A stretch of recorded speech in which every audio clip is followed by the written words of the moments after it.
Hello, আসসালামু আলাইকুম। আজকে আমার লাইভে আসার কথা ছিল না, আমি জানি। আচ্ছা দেখি 2-1 মিনিট সময় দিই মানুষকে বোঝার যে আমি লাইভে আসছি।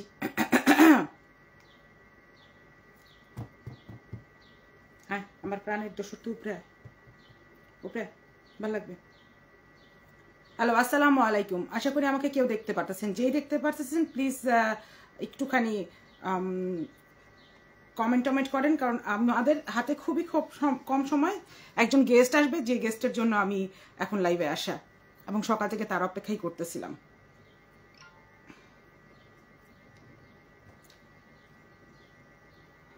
ইমা জাহান, আসসালামু আলাইকুম আপু। ওয়ালাইকুম আসসালাম। সাউন্ড ক্লিয়ার আছে?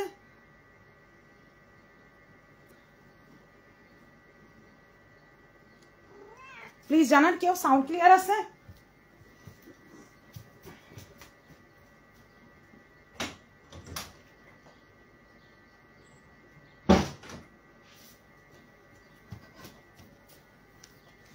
হাতে এত কম সময়, যার জয়েন হওয়ার প্লিজ জয়েন হয়ে যান। আমি যে লাইভ হয়েছি এটা আপনার কাছে নোটিফিকেশন চলে যাওয়ার কথা। আমাকে হাই না লিখলে আমি পারবো না আপনাকে নিতে।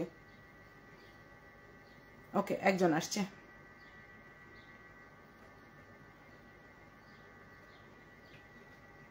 ওয়েলকাম।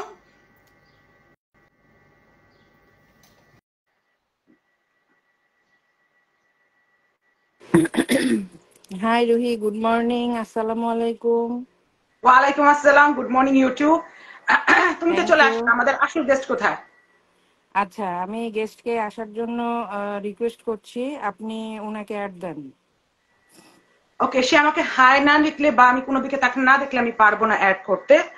আহ গেস্টের নাম আগে রিভিল করেন না, আগে গেস্ট জয়েন হোক। অবশ্যই না। না, সে এখনো আসেনি অডিয়েন্সের মধ্যে। সে যেই মাত্র আমার লাইভ খুলবে ওই মাত্র আমি তাকে দেখতে পাবো।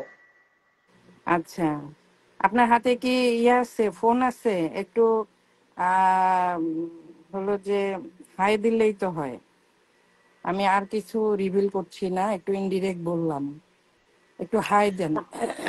আমি তো এখান থেকে হাই দিতে পারবো না, কারণ আমার চেম্বার অ্যাকাউন্টের সাথে তাদের সাথে কোনো মানে যোগাযোগ নাই। সম্পূর্ণ এই মোবাইলে। আপনি কি বলেন নাই ওকে, ওনাকে? আমি দেখতেছি। ওকে, লাইনে থাকেন।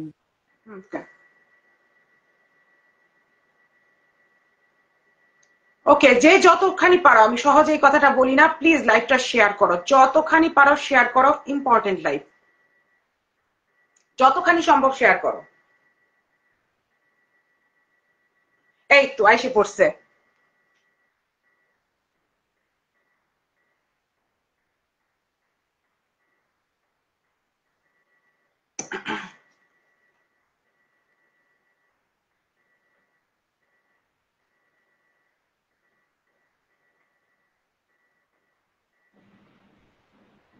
হ্যালো, আসসালামু আলাইকুম। জি আসসালামু আলাইকুম। ওয়ালাইকুম আসসালাম। ভাই কেমন আছেন আপনি? হ্যাঁ জি আছি আলহামদুলিল্লাহ। বোন আপনি ভালো আছেন? আল্লাহর রহমতে আমিও ভালো আছি। জি বোন, আমি শুটিং করছি আর কি। হ্যালো। হ্যাঁ হ্যাঁ, শুনতেছি, বলেন আপনি। আমরা শুনতেছি। আচ্ছা, আমার ফেসটা দেখা যায়, আমি একটু চেঞ্জ একটু দেখতে বোন, 1 মিনিট। এটা কি আমি তো এগুলা করিনি কখনো, একটু ফেসটা পিছনে দিব কেমন? হ্যাঁ, ঠিক আছে, এবার বলেন। আপনি ক্যামেরার উপর আঙ্গুল ধরে ফেললেই হবে, যদি আপনি চেহারা না দেখাইতে চান। ও, কোথায় ধরবো? ক্যামেরার উপর আঙ্গুল দিয়ে দিবেন। ও আচ্ছা আচ্ছা, এই যে ঠিক আছে, জি প্লিজ বলেন। হ্যাঁ। ও আচ্ছা, এবার আপনি আঙ্গুল দিয়ে দিয়েছেন। সঞ্জিতা, আপনি হুম। আছেন?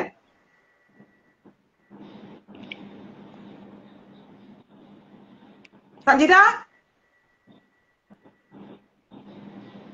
আচ্ছা, 1 মিনিট। হ্যাঁ, জি জি প্লিজ।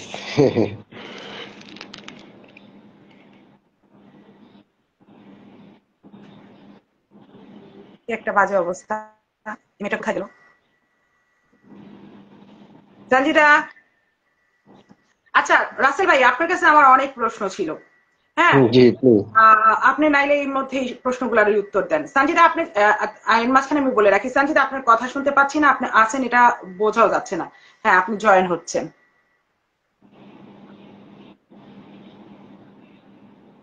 তার জি লাইনটা হয়তো কোনো কারণে ড্রপ করে গেছিল। জি। সানজিদা আপনি আসছেন?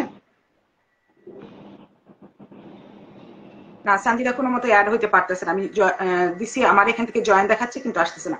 আপনার কাছে আমার যেটা জানার ছিল, আপনি এত কি বিষয় ব্যস্ত যে আপনারা একটু হাই হ্যালো বলতে পারতেছেন না? বলেন। আমার হচ্ছে ওই যে আপনার ওই যে ছবি শুটিং চলতেছে তো, নতুন ছবির।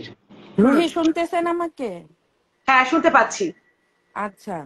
জি আহ, আমরা আলাদা টপিকে না যেয়ে, যেহেতু সবাই ব্যস্ত, আমরা হুম। আজকের হাফ লাইভ কমপ্লিট করব উইদিন 10 মিনিটস এর মধ্যে। তো ওকে। সবাই ব্যস্ত, এই কারণে পরবর্তীতে আমরা সবাই নাইসলি আরেকদিন আড্ডা দিব। সেটা হতে পারে আমাদের পার্সোনালি ভাই বোনের রিলেশন, হতে পারে আদার্স কোনো টপিকস। তো এনিওয়ে, আমি আপনার অডিয়েন্সদের বলতেছি, রাসেল ভাইকে কে কিভাবে চেনেন জানি না, আমি তাকে ব্যক্তিগতভাবে অন্যভাবে চিনি। সে একজন ভালো মানুষ এবং সে সহজ স্বাভাবিক সোজা পথের মানুষ, এইটুকুই তার সাথে আমার পরিচয়। এবং আমি তাকে ছোট ভাইয়ের মতো মানি। বয়স এখানে ম্যাটার না, সে বড় না আমি বড়, হোয়াট এভার, এখানে সে আমার ছোট ভাইয়ের মতো। এবং জি আমরা খুবই কম সময়, বাট যখনও কখনো যে নক দিলে আমরা রেসপন্স করি।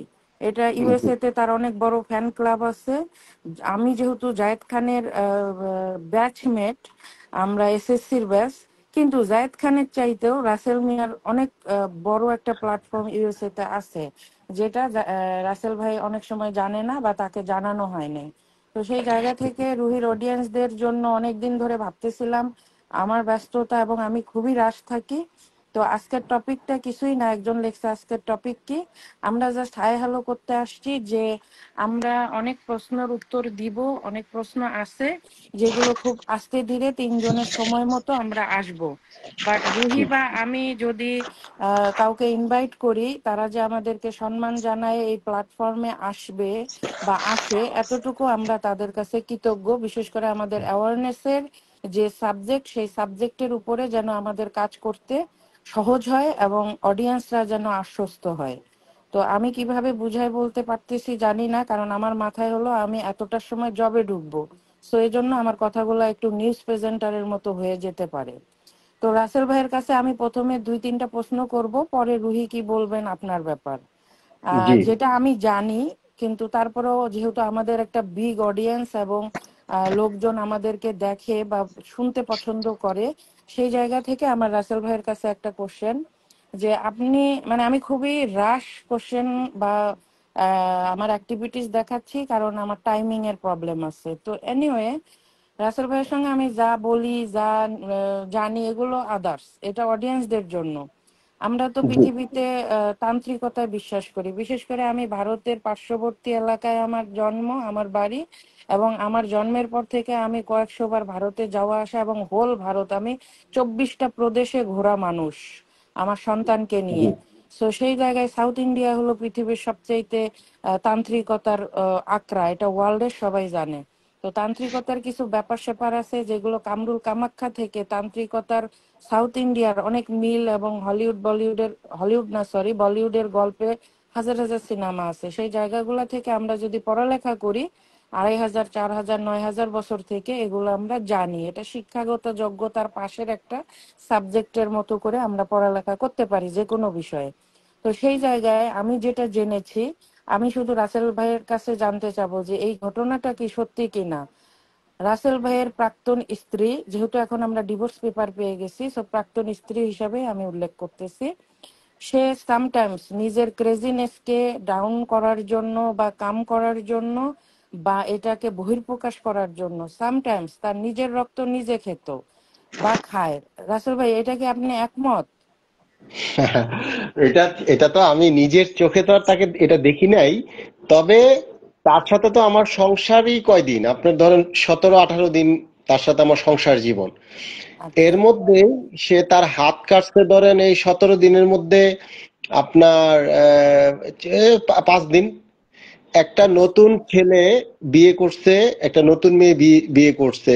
সেই জীবন, এটা তো অনেক মানে আকাঙ্ক্ষিত জীবন বা অনেক স্বপ্নের জীবন বলি আমরা যেটাকে। হুম। সেই জীবনের মধ্যে 17 দিন হুম। আমি তার সাথে টোটাল আমার জীবন, হুম। 17 দিনের মধ্যে আমি দেখছি তাকে একদম গুনে গুনে সে 4-5 দিন হাত কাটছে। হুম। তো কেন হাত কাটে, কি আসে বিষয়, এগুলো তো আমার স্বাভাবিকভাবে তাকে জিজ্ঞেস করতে হয়।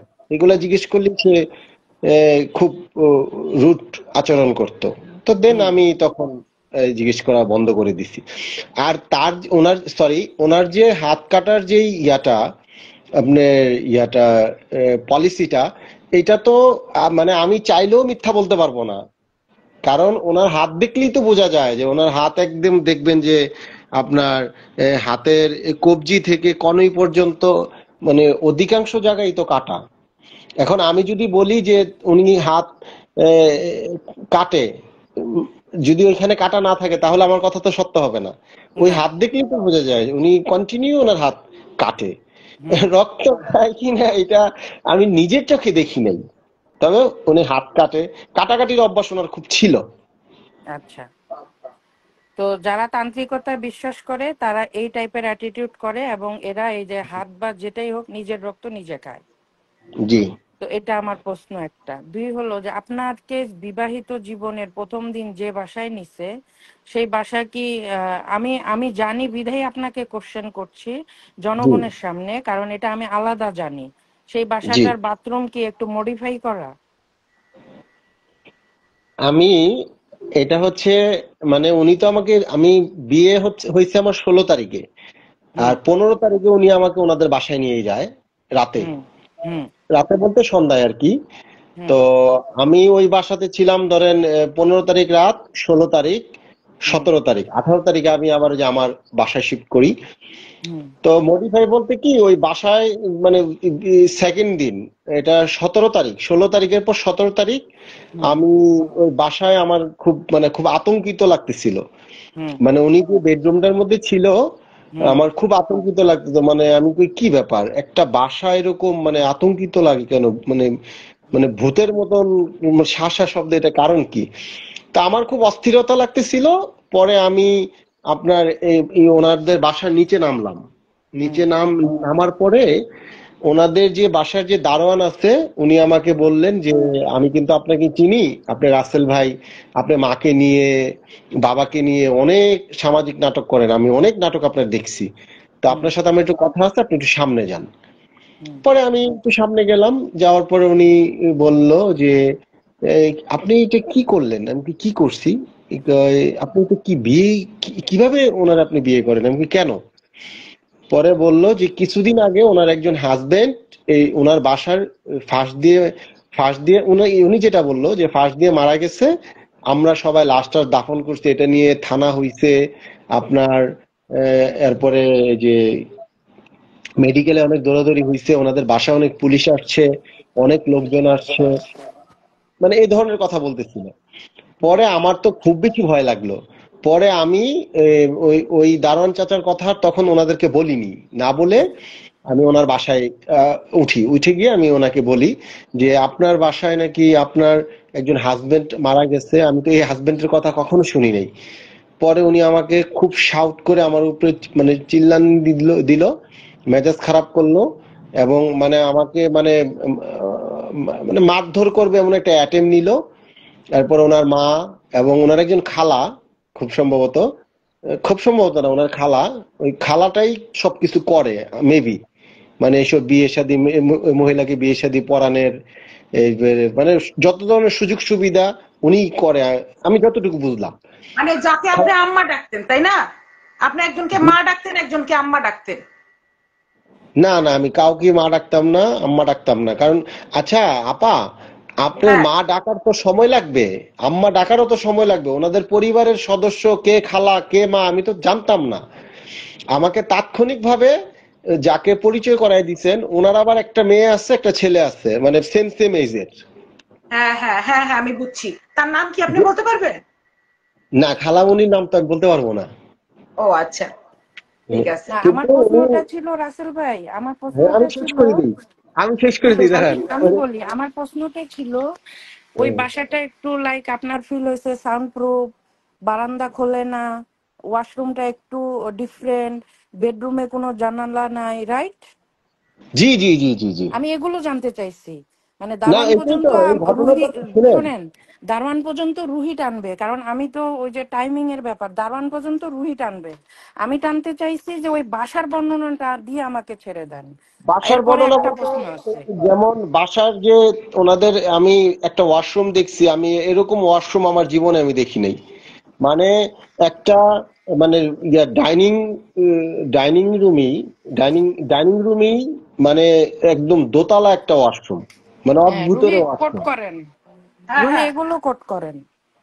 শুনতেছি শুনতেছি। ওয়াশরুম, তারপরে ওনার যে বেডরুম, এই বেডরুমে আপনার যে কোনো মানুষের নিঃশ্বাস বন্ধ হয়ে যাবে।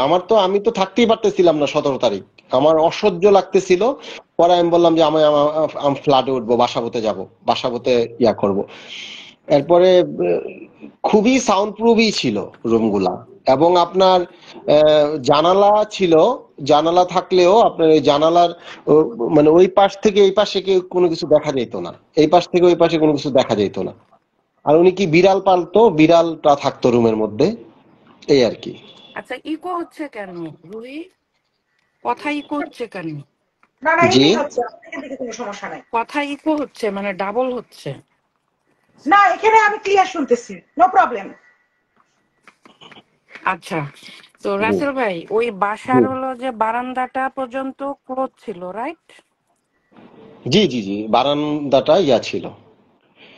মানে ওই যে শুটিং করে না, আমরা আমরা যে শুটিং করি, হ্যাঁ ওই যে বয়স হ্যাঁ। গুলা যেন বাইরে থেকে না আসে, ওরকমটা ছিল আর কি। আচ্ছা, আর বাথরুমের বাথরুমের ব্যাপারটা আমি জানার জন্য বলছি এই কারণে। বাথরুমটা দোতলা দোতলা ছিল। হ্যাঁ হ্যাঁ, এটা জানার জন্য বলছি এই কারণে, এটা আকাশ নিবিড়ের জন্য একটা কোড, যেটা ও কোড করবে, যে বাথরুমে জ্যাকিকে আটকায় রাখা হয়েছিল, এবং সেটা মডিফাই সাউন্ড প্রুফ, যাতে করে ও চিল্লাচিল্লি করলে এই সাউন্ড বাইরে না আসে। এটা তো আর আমি জানি না না, এটা। আপনাকে জানাচ্ছি না, আমি বলছি জি, আপনি শুধু বর্ণনাটা দেন। এই যে আমি বর্ণনাটা দিলাম, আপনারা যেটা আমি দেখেছি আমার নিজের চোখে, আমি সেটা বললাম। এবং দেখেন, আমি যখনই ওনাকে এই প্রশ্নটা করলাম যে আপনার এখানে, যে এটা তো 17 তারিখের কথা, যে হুম। আমজাদুল ইসলাম জ্যাকি, উনি আমাকে বললো আমজাদুল ইসলাম জ্যাকি কে, কোথা থেকে আসছে। আপনি আমাকে বললে যে তোমাকে এই কথা কে বলছে, মানে কি সাউট। এবং আমি সাথে সাথে, দেখেন ওনার আম্মুরে কিন্তু আমি মানে এখনো সম্মান করি, এবং উনি যেহেতু মা, উনি যত অপরাধী করুক আমি মৃত্যুর আগ পর্যন্ত ওনার মাকে আমি সম্মান করে যাব। আমি ওনার আম্মুকে পর্যন্ত বলেছি যে আচ্ছা, একজন বয়স্ক, ওনার যে দারোয়ানের বয়স তো প্রায় 70 হবে, আমি তো একজন 70 বছরের মানুষ, উনি কথাটা বললো, আপনারা কেউ কথাটাকে আমলে নিচ্ছেন না। পরে ওনার মাকে আমি জিজ্ঞেস করছি, আপনি কি জানেন না আমজাদুল ইসলাম জ্যাকিকে? পরে মা স্পষ্ট বলছে যে না, আমজাদুল ইসলাম জাকিকে আমি তো চিনি না, কখনো দেখি নাই। অথচ সেই দিন যখন আমি এই যে এই বর্ষা, উনি যখন বলল, তখন মায়ের প্রতি আমার খুব মানে অভিমান আসছে, যে একজন মা কিভাবে এই কথাটা আমার সাথে মিথ্যা বললো। আচ্ছা, রাসেল ভাই, আমার আরেকটা প্রশ্ন। ওর বাবা মা ওকে অ্যাজ এ মৃত্যু ভয় পায়, জন্মের ভয় পায়, এবং ওর বাবার গায়েও হাত তুলছে, রাইট? বাবার গায়ে আমার সামনে আমি হাত তুলতে দেখি নাই, তবে বাবার সাথে খুব সাউড আচরণ করে।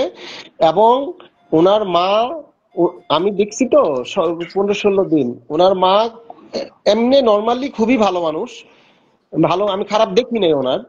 ওনার মা মানে একটু ভালো তরকারি রান্না করলে তার ভয়ে থরথর গায়ে কাঁপে, মহিলাটা মানে ওই মা কিছু খেতে চায় না। মানে ওই মানে ওনার দিকে তাকায় থাকে, সে কখন তাকে শাউট করলো, ধমক দিল, এরকম। আমি দেখেন, আমি একদিন ওনার আম্মা, এই 17 দিনের মধ্যেই ওনার আম্মা প্রচন্ড অসুস্থ, প্রচন্ড মানে জ্বর, পিতা, মুখ কিছু খেতে পারছে না। আমি নিজে বাজারে গিয়ে আপনার ওই যে কবুতর এনে আমি নিজে রান্না টান্না করে আমি বলছি যে না আম্মা, আপনি খান। মানে আমি ডাইনিং টেবিলে বসে আছি, ওনার মা খাচ্ছে, তারপরেও মা দেখি বারবারে আপনার ইয়ার দিকে, পেছনের দিকে তাকাচ্ছে, যে উনি ওই ভদ্রমহিলা না জানি কখন আসছে। আমি কি ব্যাপার, আপনি ওদিকে এদিকে তাকাচ্ছেন কেন? কয়, না না না, এমনি এমনি। তখন আমি আমি বুঝতে পারছি যে উনি ওনারে ভয় পাচ্ছে, প্রচন্ড ভয় পায়। আচ্ছা, রাসেল ভাই, আরেকটা প্রশ্ন হলো যে আপনার গাড়ি, আপনি আ- আপনার আপনার রাসেল ভাই, জি, আপনার ইমোশন গুলা পরবর্তীতে রুহি আপনাকে কোশ্চেন করে নিবে। আপনাকে জি। আমি ছেড়ে দিব আর দুইটা কোশ্চেন করে আজকে। আপনার গাড়ি হলো যে থানায় নিয়ে রাখছিল এবং মেয়ে ঘটিত কোনো টাকা পয়সার লেনদেন হয়েছিল? শুনেন, আমি আপনাদেরকে একটা কথা বলি। আপনি, আপনার সাথে আমার অনেকদিন কথা হয়, রুহি জি আপু ওনার সাথে আমার কথা হয়। আমি আপনাদের দুজনকেই অনেক সম্মান করি, অনেক জি শ্রদ্ধা করি। জি আপনি জাস্ট আমাকে বলছেন যে একটু আসতে কথা বলতে, জি আপনার এই জি কথাটা আমি ফেলতে পারি নাই। জি এটা আর বিষয়টা হচ্ছে, দেখেন আমার জীবনে উনি যা করছে, শুধু নট অনলি গাড়ি, আমার ঘরের আপনার সমস্ত ফার্নিচার, আমার পায়ের 32 জোড়া জুতা পর্যন্ত সে বিক্রি করছে। আর কি হুম, বলবো বলেন, সর্বনিম্নটা বললাম। আমার খাট থেকে শুরু করে আমার মানে যত রকমের ফার্নিচার আছে আমার ঘরের সব নিছে, আমার ক্যাশ টাকা নিছে। আমি এগুলা কিচ্ছু চাই না, কিচ্ছু বলতে চাই না, তারপরেও আমি এখনো চাই যে এই মহিলারে আল্লাহ হেদায়েত করুক, সে তার সন্তানদের নিয়ে ভালো থাকুক। একটা মানুষ ওকে দেখেন আজকে, এই যে আজকে আমি এই যে শুটিং করতেছি গাজীপুরে, আমি বাসায় ফিরতে পারবো এইটুকু নিশ্চয়তা আমি নিজেও নিজেকে দেই না। আচ্ছা এই রাসেল ভাই, বাসার রাসেল ভাই ও যে রাসেল ভাই ও যে সিন্ডিকেট, ওর যে বাসা ভাড়া করে অনেকগুলা মেয়ে রাখে, এটা কি সত্যি? এটা আমি আমি এইগুলা আল্লাহর রাস্তায় আমাকে মাফ করে দিবেন। না আমি এইগুলা আমি জানি কিন্তু আপনাকে আমি এখানে প্রেসার করে আনসার বের করছি না, আমি জানি কিন্তু আপনি কি আমার সাথে একমত? আমি শুনেন, আমি এইসব ব্যাপারে আমি কিছু বলতে চাই না। সে না যেমন কর্ম একমত করবে কিনা, তার যেটা বিচার আমি আল্লাহ জানি করবে। সেটা কি একমত কিনা? আপনাকে সে- বলছি আ- না যে আপনি জানেন কিনা, আমি জানি। আপনি যেটা জানেন সেটা তো আমি অগণিত বার মানুষ, অসংখ্য মানুষ আমাকে বলছে। এখন কত আচ্ছা মানুষ মিথ্যা বলবে, বানায় বলবে কেন আচ্ছা, বলেন? আরেকটা কথা, আপনার যত মেডিকেলের ফার্স্ট ডের বিল সেটা হুম। তো ওর কার্ডে ওর অ্যাড্রেসে পেড করা হয়েছে, রাইট?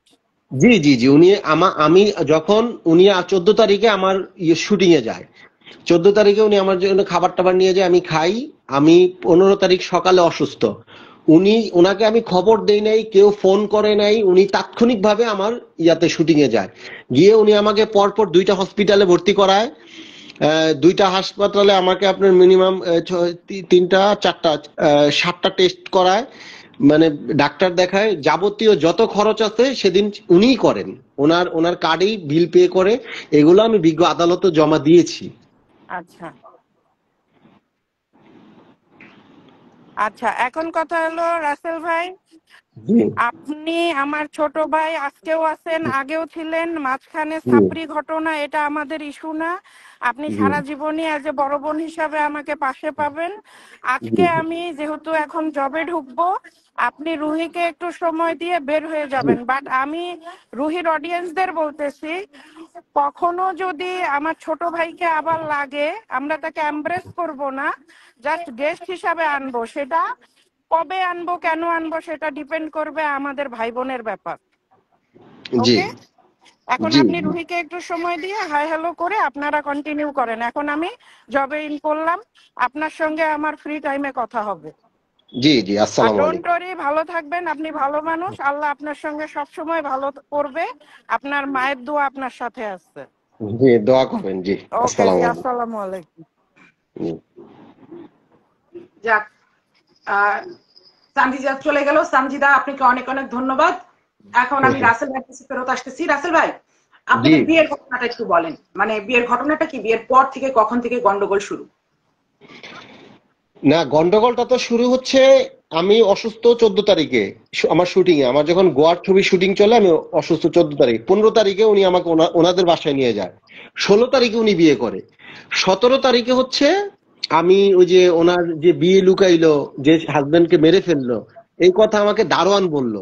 দারোয়ান বলার পর আমি ওনার সাথে বিষয়টা শেয়ার করলাম, ওনার মায়ের সাথে করলাম, ওনার খালার সাথে করলাম, কেউ বিষয়টাকে স্বীকার করলো না। দেন এরপর প্রথম আলো, হ্যাঁ প্রথম আলো নিউজ করলো আমার বিয়ে নিয়ে, যে আমি বিয়ের পিড়িতে বসছে রাসেল মিয়া। তো প্রথম আলো নিউজের কমেন্টস গুলো আমি পড়তে গেলাম, দেখি কে কি কি কমেন্টস করলো। সবাই খুব নেগেটিভ কমেন্ট করতেছে যে এটা আমি কি করলাম, বা মানে যত ধরনের নেগেটিভ কথা বলা দরকার একটা মানুষকে তখন বলতেছে। তখন এই প্রথম আলোর কমেন্টস গুলো প্লাস ওই যে ওনার যে হাজবেন্ড উনি মারা গেছে, এইগুলো সবকিছু আমার কাছে যখন মানে মানে আমার মাথার মধ্যে যখন ঢুকে গেল, তখন আমি চিন্তা করতে লাগলাম যে আসলে আমি এটা কি করলাম। তখন আমি ওনার সাথে শেয়ার করলাম, উনি দেখলাম যে এগুলাকে খুব দারুণ ভাবে মানে অ্যাভয়েড করতেছে। তখন উনি আমাকে বলল চলো তোমার ফ্ল্যাটে যাব। তখন বাসা বলতে দেন উনি আমার ফ্ল্যাটে চলে আসে। আসার পর এটা আপনার কয়দিন এই সাত সাত বিয়ের আট কয়দিন দিন পরে? হ্যাঁ, বিয়ের কয়দিন পরে এটা? এটা বিয়ের তৃতীয় দিন। তৃতীয় তৃতীয় দিন দিন? না, ওকে ওকে ওকে। তৃতীয় দিন অথবা চতুর্থ দিন হবে, একদিন এদিক সেদিক হইতে পারে। আচ্ছা। পরে আমার বাসায় যখন আসে, আসার পর ওই যে ওনার দুই সন্তান, মা, ওনার বাবা সবাইকে নিয়ে আসে। আমি বলি, আসুক, আমার সবাই আসুক, সবাই মিলে আমরা একসাথে থাকবো।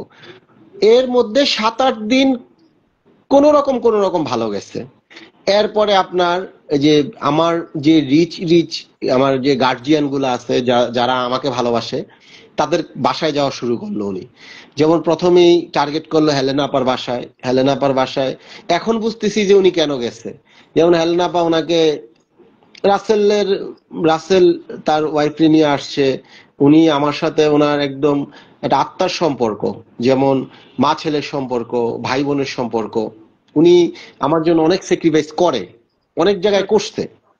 তো ওনার বাসায় গেল, ওনার একটা ডায়মন্ডের আংটি দিল, এটা 2.5 লাখ টাকা দিয়া উনি 2.5 লক্ষ? মানে 2.5 লাখ টাকা দিয়ে একটা ডায়মন্ড আংটি দিল, একটা শাড়ি দিল, এটা কত টাকা জানি না, ক্যাশ 1 লাখ টাকা দিছে আপা, যে এটা দিয়া রাসেল তুই কোথাও ঘুরে টুরে আস। আপা ভাবছে যে হয়তো নেপাল টেপাল বা কোথাও আমি যাব, এজন্য টাকাটা ওনার হাতে দিচ্ছে 1 লাখ টাকা। আর একটা কি জানি দিচ্ছে, ওইটা আমি এরকম এরকম ধরেন আমার আরো এক এক দুইজনের কাছে গেছে, গিয়া উনি মোটামুটি একটা ভালো অঙ্ক উনি হাতায় নিচ্ছে। তো এইটা এখন বুঝতেছি যে উনি তখন আমাকে এত তাড়াহুড়া করে কেন এই আত্মীয় স্বজনের বাসায় গুলাতে গেছে। এখন আমি আত্মীয় স্বজন গুলার কাছে অনেক ছোট হইছি বা ছোট হচ্ছি। যেমন মানে হেলেনা আপা আমার সাথে ওই সময়কার টাকাগুলো হাতায় নেওয়ার জন্যই সে প্রত্যেকের বাসায় গেছে। এইটা তো এখন বুঝতেছি, আর এটা তো আর তখন বুঝতাম না। একটা মানুষ পৃথিবীতে দেখেন, এটা কোনো ইতিহাস হইতে পারে যে আমার সবকিছুই তো সে নিছে, আমার টাকা বলেন, আমার মানে আমি ছোট মানুষ, আমি মধ্যবিত্ত পরিবারের সন্তান, আমার যা ছিল সে সবই তো নিছে। দেন অবশ্যই। এটা নেওয়ার পরেও আমার যে আত্মীয় স্বজন গুলো আছে তাদেরকেও সে হামলা করছে। তার মানে একটা মানুষের টাকার প্রতি, সম্পদের প্রতি কতটুকু মানে আকাঙ্ক্ষা থাকতে পারে, এইটা একমাত্র ওনাকে দেখলে বোঝা যায়। এবং আমি আমি বলি যে এই আকাঙ্ক্ষাটা যে মানুষের মধ্যেই থাকে, সে মানুষ এই পৃথিবীর মধ্যে সবচেয়ে অসুখী মানুষ। রাইট, এটা এবং আমার। দেখেন, এবং তাই তো সে এখন পৃথিবীর মধ্যে সবচেয়ে অসুখী মানুষ না, বলেন? হ্যাঁ হ্যাঁ। আপনি ধরেন যত ভালো রুমের মধ্যে থাকেন, আপনি যত ভালো খাবার খান, আপনি যত ভালো পোশাক পরেন, কিন্তু সোশ্যাল মিডিয়াতে যদি মানুষ আপনাকে সম্মান না করে, আপনি মুখ দেখাইতে পারবেন? এখন তো সোশ্যাল মিডিয়াতেই সবাই ক্রাউন করে, রাইট? রাইট। এখন দেখেন উনি ওনার, আমি গতকালকে কে জানি আমাকে দেখাইছিল যে ওনার ভাই ওই যে রাহাতের জন্মদিনে উইশ করেছে, সেখানে একটি মানুষ ছেলেটাকে ভালো বলে নাই। না, একটু বলে নাই। সত্যি অথচ কথা। ছেলেটার তো কোনো দোষ নাই, ছেলেটা তো ভালো। আমি তো আপনি ওই ছেলেটার কোনো খারাপ দেখি নাই। যাক, আল্লাহ রহমত, এটাও একটা ভালো নিউজ, খারাপ না।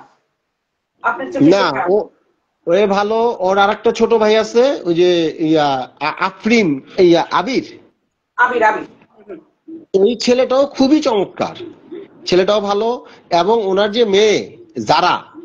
যারার কথা, এই যারা তো আমাকে নিয়ে অনেক নেগেটিভ কথা বলছে, কিন্তু আমি এখনো বলি আপনাদের মধ্যে মেয়েটা খুবই ভালো, মেয়েটা ভালো। এবং মেয়েটা খুবই মানে মানে মেধা সম্পন্ন একটা মানুষ, অনেক বুদ্ধি রাখে মেয়েটা।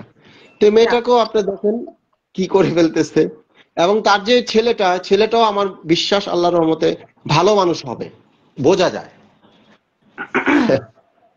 আচ্ছা, এখন আপনি আমাকে আরেক কিছু বলেন, সেটা হলো গিয়া যে 3 দিন 4 দিনের মাথায় আপনারা চলে গেলেন অন্য বাসায়, তাই তো? তারপর কি আমার করলেন আপনি? বাসায়, আমার বাসায় হুম হুম। না, আমার বাসায় যখন উনি আসছে আসছে ওনার পুরো হুম, ফ্যামিলিটাই তো আমি নিয়ে আসছি আমার বাসায়।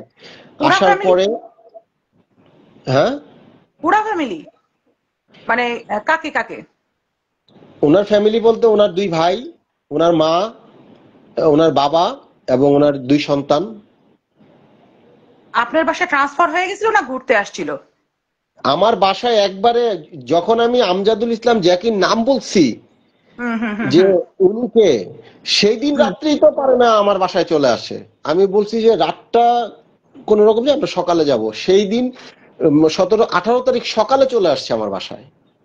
ওকে, তারপর গন্ডগোল মানে শুরু কোথা থেকে? শুরু ওই যে দারোয়ান আমাকে বলল যে আমজাদুল ইসলাম জ্যাকি তার একজন হাজবেন্ড ছিল, এই হাজবেন্ড এখানে মারা গেছে, এই না না, কথাটা আমি একটু বলছি। আপনারা বাসায় গেলেন, হ্যাঁ, তারপরে কি কি হুম। হইলো? এই ডিটেলসটা আমরা কখনো শুনিনি, এই জন্য শুনতে চাচ্ছি। না, বাসায় যে যাওয়ার পরে, হুম, বাসায় যাওয়ার পরে আমি মানে শুধু মানে চোখের পানি ফেলতে লাগলাম যে আল্লাহ, জীবনে কি করলাম। একটা মানুষ, আমি একটা এসিড দগ্ধ মেয়েকে বিয়ে করলাম, যার গলা থেকে আপনার, মানে এটা মানুষের পার্সোনাল বিষয়, এটা তো বলা যাবে না, এটা আল্লাহ আমাকে মাফ করে দেও। মানে এটা জাস্ট বললাম আমার মনের মনের ভাষাটা প্রকাশ করার জন্য, যে যাকে আমি, মানে এটা তো আর সে আমার সাথে গোপন করে নাই, যে সে যে এসিড দগ্ধ সে কিন্তু গোপন করে নাই, বা এটা গোপন করারও সুযোগ নাই। আমি হ্যাঁ নিজে হ্যাঁ দেখলাম, আমি হ্যাঁ এটা নিজে দেখে, আমি তার দুই সন্তান, একটা পর্যায়ে আমি যখন, সে যখন আমাকে তার বাসায় নিয়ে অনেক সেবা যত্ন করলো, আমি অসুস্থ ছিলাম, হুম, তখন আমার মধ্যে, আমার মনের মধ্যে একটা জিনিসই দাগ কাটলো যে আমি তো সেদিন মরেও যেতে পারতাম। যেহেতু এই মেয়েটা আমার পাশে ছিল, থাক না আমার একটা জীবন, আর আমিই বা বাঁচবো কয়দিন। এই জীবনটা নিয়ে আমি, তাকে নিয়ে আমি উম, মানে আমার জীবনটা আমি পার করে দিব, আমি ভালো থাকার চেষ্টা করব। এই সিদ্ধান্তটা নিয়ে আমি একদম লাস্ট মুহূর্তে আমি বিয়েতে রাজি হই। এরপরে আমার বাসায় যখন আসে, তখন আমি আমার নিজেকে আমি যখন বোঝাইতে পারি না, তখনও আমি ওনাকে বলছি যে আচ্ছা, ধরেই নিলাম আমজাদুল ইসলাম হাজবেন্ড, আপনার হাজবেন্ড ছিল, বা এখানে ইয়া হয়েছে, আমি সবকিছু ধরে নিলাম। ধরে নেওয়ার পরে, পরেও আসেন সুন্দর মতো সংসারটা করি। একটা মানুষ কতদিন বাঁচে। উনি কিন্তু আমার মোস্ট সিনিয়র, প্রায় ধরেন এই 7-8 বছরের মানে সিনিয়র উনি আমার। আমি সবকিছু ওনাকে ডিটেল বোঝাইছি যে দেখেন, আপনি আমার কথা ভুলে যান, আপনি আপনার মেয়েটার কথা চিন্তা করবেন না। কারণ আপনার এই জারাকে আর 4 থেকে 5 বছর পরেই আপনি বিয়ে দিতে না চাইলেও বিয়ের ঘর আসবে, মেয়ের হাইট, লম্বা চূড়া এবং মার্শাল্লাহ দেখাশোনা সৌন্দর্য অনুযায়ী উম আহ, আপনার আসবে, আহ, বিয়ে আসবে। অতএব আপনি মাটির দিকে তাকান।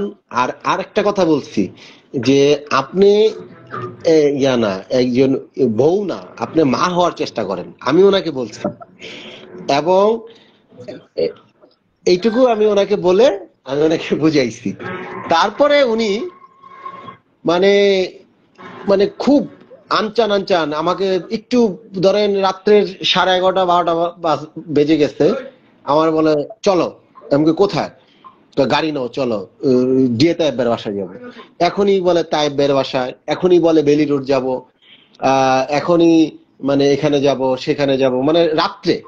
আমি কি হ্যাঁ আশ্চর্য ব্যাপার, আমি শুটিং না থাকলে আমি 10টার পরে, মানে মানে 10টার পরে আমি ঘুমায় যাই আমার শুটিং না থাকলে। হুম আর 12টা 1টার দিকে আমি কোথায় যাব, বন বন করে ঘুরবো। পরে আপনার ওনার রাতের জার্নিটা মানে আমাকে খুব ক্লান্ত করে ফেলে।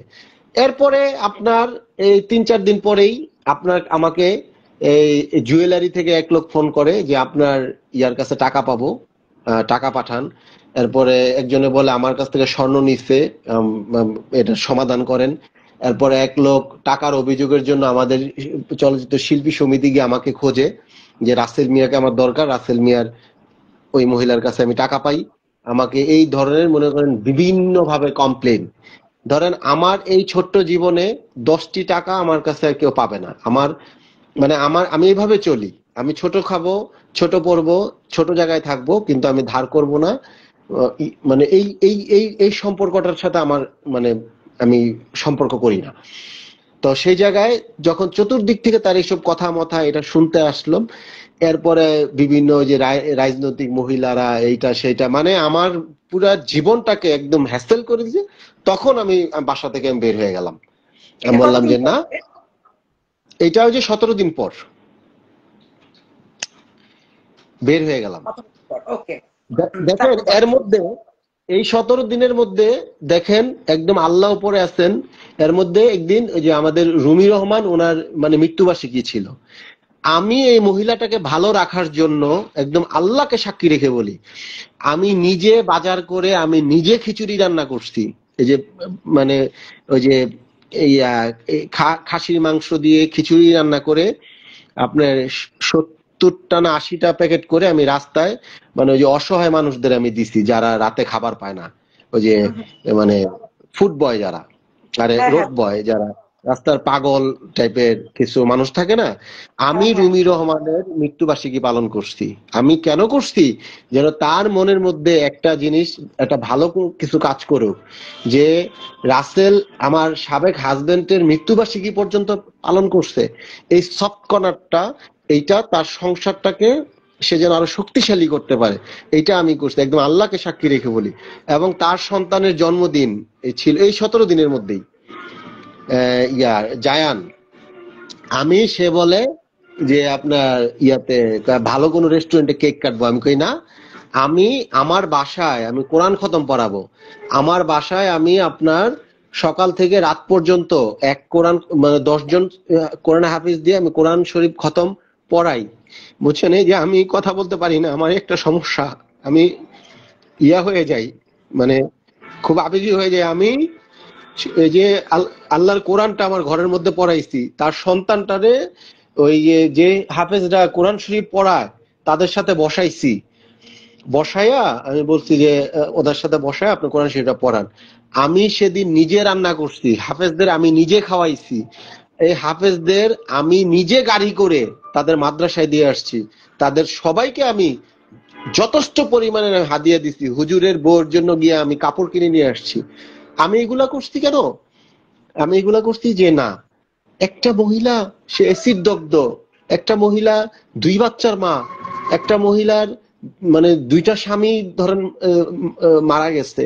এই মহিলাটা বুঝুক যে না, একটা মানুষ আমার জীবনে আসছে, আমি ভালো আছি, আল্লাহ আমার ভালো রাখছে, সে শুকরিয়া আদায় করুক আল্লাহর দরবারে। আমি এই ফিলোসফি থেকে আমি তাকে এভাবে আমি ইয়া করছি। অথচ দেখেন আমার এত সুন্দর ক্লিন জীবনযাপন, আমার বিশ্বাস করবেন কিনা জানি না, আমি কোথাও গেলে, আমি ছোট মানুষ, অনেক মানুষ দাঁড়ায় গিয়া বলে যে রাসেল ভাই বসেন। কারণ আমি কখনো মানুষের সাথে মিথ্যা বলি না, আমি কখনো মানুষকে ঠকানোর চিন্তা করি নাই, আমি কখনো মানুষের কাছে আপনার ওই যে মানে ধার করি নাই। আমার সাধ্য মতো আমি মানুষের সাথে একটা লেভেল মেনটেন করে আমি সবসময় চলছি। এই মহিলা আমাকে খুঁজতে কি জানেন? আমার মায়ের কাছে, আমার বোনের কাছে, সমাজের মানুষের কাছে। আপনি জানেন বাংলাদেশে একমাত্র মানুষ এই যে আমি, যে ওয়াজের ময়দানে হুজুররা নাম ধরে ধরে, এমন কোন হুজুর নাই বাংলাদেশের ওয়াজের মাঠে আমার নিয়ে ওয়াজ করে নাই। আরে সেই আমার দেখেন জীবনটাকে, দেখেন দেখেন, আপনাকে সবাই পজিটিভ কমেন্ট দিতেছে, আপনি কাইন্দেন না। সেই আমার জীবনটাকে আপনি জানেন, আমাকে যখন বলে যে আমার নামে, আমি যখন শুনছি যে আমার নামে থানায় মামলা হয়েছে, একটা একটা সেকেন্ড আমি দেরি করি নাই, আমি সাথে সাথে থানায় গিয়ে বলছি যে আমার নামে মামলা হয়েছে, আমাকে আপনি ইয়া করেন। থানার লোকজন অবাক হয়ে গেছে যে রাসেল ভাই এটা কি বললেন আপনি, থানায় মামলা হয়েছে আপনার, এটা তো আমাদের রেকর্ড। সারা রাত থানার রুমে আমারে অফিসারের রুমে আমারে বসায় রাখছে। অফিসার আমারে খাবার টাবার যা আছে সবাই না, পরে আমারে বললো রাসেল ভাই আমার চাকরিটা চলে যাবো দেখা, না রে আমি আপনার এই থানা থেকে কখনো কোর্টে চালান করতাম না। এই অফিসার এখন আমার সাথে কথা বলে, কয় যদি আমার চাকরিটা না চলে যেত, আমার চাকরির ভয় না থাকতো, আমি আপনার থানা থেকে জোর করে রাসেল ভাই বের করে দিতাম। আপনার মতো মানুষ আপনার থানায় চলে আসছেন, আপনি তো পরিস্থিতি শিকার। এরপরে দেখেন কি না করলো। এই যে 17 দিন, 17 আপনি দিন 18 দিন আমি জেলখানায় ছিলাম। হ্যাঁ, আমার মা 17 দিন দৌড়াইছে। এই যে আমার পরিবারটাকে, এই যে দেখছেন আমি ঢাকা এখন ছাড়া, আমি সেই আমার মানে জেলা থেকে আইসা আমি এখন কাজ করি ঢাকায়। আমি যেখানেই বাসা নেই সেখানেই গিয়ে সে হামলা করে, সেখানেই সে পোলাপান পাঠায়। আমি তো মানে মান সম্মানের ভয়ে আমি ঢাকায়ও থাকতে পারি না। কি বলেন, এখনো এরকম আর করতেছে? এখন এটা জানি না, এটা আরো 3-4 মাস আগের কথা। আচ্ছা, কাইন্ডলি। এরপরে হচ্ছে আপনার আরেকটা কি যেন, ওই যে আমি তো ঢাকায় থাকতে পারি না তার জন্য। এরপরে দেখেন আমি কি অপরাধ করলাম, আমার মতো একটা ছেলের নামে 5টা মামলা হইতে পারে? আপনি বলেন, এই 5টা মামলার হাজিরা আমার দিতে হয় মাসে 5 দিন। আমি কাজ করব না, আমার মা বোনের সংসার চালাবো, না আমি মামলার হাজিরা দিব, না আমি শুটিং করব? কি করছে আমার জীবনটাকে আপনি বলেন। এরপরে সে বলে, কথায় কথায় বলে সে কাবিনের টাকা নিবে না। সে আমার নামে প্রথম মামলাটাই তো করছে, যে 10 লাখ টাকার কাবিনের মামলা, দেনমোহরের মামলা। হ্যাঁ হ্যাঁ, আর মুখ দিয়ে বলে যে নিবে না টাকা।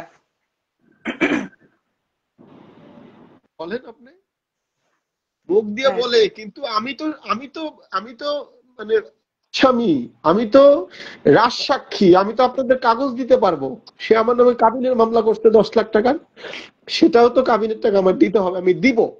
কিন্তু এই যে অহেতুক মামলাগুলো আমার নামে করে এ আমাকে যে হয়রানি করলো। আর সবচেয়ে কষ্টের বিষয় কোনটা জানেন? এই মামলার হাজিরা গুলা আমি একা যেতে পারি না। আমার কেন? যখনই হাজিরা থাকবো, আমার হুম। মা আমার সাথে দৌড় দিবই দিব। আহ এখন আমি তো আম্মারে বুঝাইতে পারি না যে হাজিরা দিতে, আম্মার কয় না হাজিরা দিতে গেলে তারে ভিতরে নিয়ে যাবে, আমার ভয় লাগে। এই যে দৌড়াইতে দৌড়াইতে আমার সাথে সাথে আমার আম্মার এখন 65-66 বয়স চলে। মা তো, মা আসলে মায়ের আদর এরকমই হয়। মানে আচ্ছা, এই মহিলা, আমি আপনাদেরকে একটা কথা বলি, মানুষের আল্লাহ এই পৃথিবীতে অনেক রকমের মৃত্যু আল্লাহ দেখাইছে। এই মহিলার মৃত্যু আল্লাহ কিভাবে দেখায় এটা একমাত্র আল্লাহ জানে। কারণ আমার মা চোখের পানি ফেলছে, ওই মানুষ ভালো আছে। আমার কথা বাদ দেন, আমি পাপিষ্ট মানুষ, আমি সিনেমার মানুষ। আমার মা চোখের পানি ফেলছে, ওই মানুষ ভালো আছে, আমি পৃথিবীতে দেখি নাই। আমার মা এই যে প্রত্যেকটা, যে কালকেও আমার হাজিরা, এই যে মা এখনই আমার ফোন, এই যে একটু আগে ফোন দিছে যে তুই তাড়াতাড়ি বাসায় চলে আয়, কালকে হাজিরা, কিন্তু রাত্রে ঘুমাইতে হবে, সকালে আমাদের করে যেতে হবে। দোষ আমি করছি এই মহিলার বিরুদ্ধে, আমার মা কি করলো বলেন। এটাই। আচ্ছা, এখানে না একটা কমেন্ট বারবার আসতেছে, দুইটা কমেন্ট আসতেছে। একটা হলো আপনাকে বলতেছে আপনি যেন না কান্দেন, আপনি ভালো মানুষ। আরেকটা কমেন্ট খুব আসতেছে, সেটা হলো আপনি 20 লাখ টাকা চায় ওকে ফোন করছিলেন, যে ফোন কলটা ভাইরাল হয়েছিল। এইটা কি ওইটা সত্য? ওইটা তো আমার গলা না। এটা আপনারা এখনো কেন বুঝতেছেন না? আমি তার কাছ থেকে 20 লক্ষ টাকা কিভাবে চাবো? তার 20 লক্ষ টাকা দেওয়ার ক্ষমতা সে তো আমার কাছ থেকে সব টাকা পয়সা নিয়ে গেছে। আর আপনারা এই জিনিসটা একদম নর্মাল ইস্যুটা বুঝেন না, যে মেয়ের কাজই হচ্ছে টাকা খরিদ করা, সে তার কাছে আমি কেন টাকা চাবো? আর আমার যদি মানে উদ্দেশ্য খারাপ থাকতো, আমি যদি অসৎ হইতাম, আমার যদি টাকার দরকার হতো, তাহলে আমি তাকে বিয়ের আগে বলতাম যে তুমি আমাকে এত টাকা দিবা, আমি তোমার দেন বিয়ে করব। এই সুযোগটা তো আমার ছিল। আমি তো তাকে বিয়ের আগে বলতাম, বিয়ের পরে বলবো কেন? ওকে, তার মানে আপনি বলতেছেন যে ওই কলটা আপনি ছিল না আর কি। না না, এগুলা ইয়াতে ওই যে সাংবাদিক তো এখন সবই বলে। সাংবাদিক তো তখন ওনার কথায় মানে ওনার ভাজে পড়ে, সাংবাদিক তো নিজেই বলে যে এই কণ্ঠগুলো অনেক অন্যজনকে দিয়ে সে ম্যানেজ করায়। আচ্ছা আচ্ছা, আরেকজন লিখছে আপনি কি ওনাকে মারতেন? কাকে? আপনার ওয়াইফকে? আমার যদি আমার কোন শত্রু যদি আমারে মারে, আমি তো তাকে সালাম দিয়ে চলে আসি। আমি সেই জায়গায় একটা মহিলারে মারবো কেন? আর আর আপনারা একটা একটা ছেলে, একটা ইয়াং ছেলের জীবনে মানে বিয়ের 17 দিনে সে বউয়ের গায়ে হাত তুলতে পারে? এমন হয়তো 1টা বছর, 2টা বছর, 4টা বছর গেছে, তখন একটা কথা ছিল। আর আমি তার গায়ে হাত তোলার জায়গাটা কোথায়? তার মুখ তো আপনার সার্জারি করা, সে তো আমাকে আগেই বলছে। একটা সার্জারি করা জায়গায় একটা মানুষ, একটা সুস্থ মানুষ কারোকে মারতে পারে? এই কথাটা আপনারা বুঝেন। আর আমি আমি কি মারার মতন একটা মানুষ?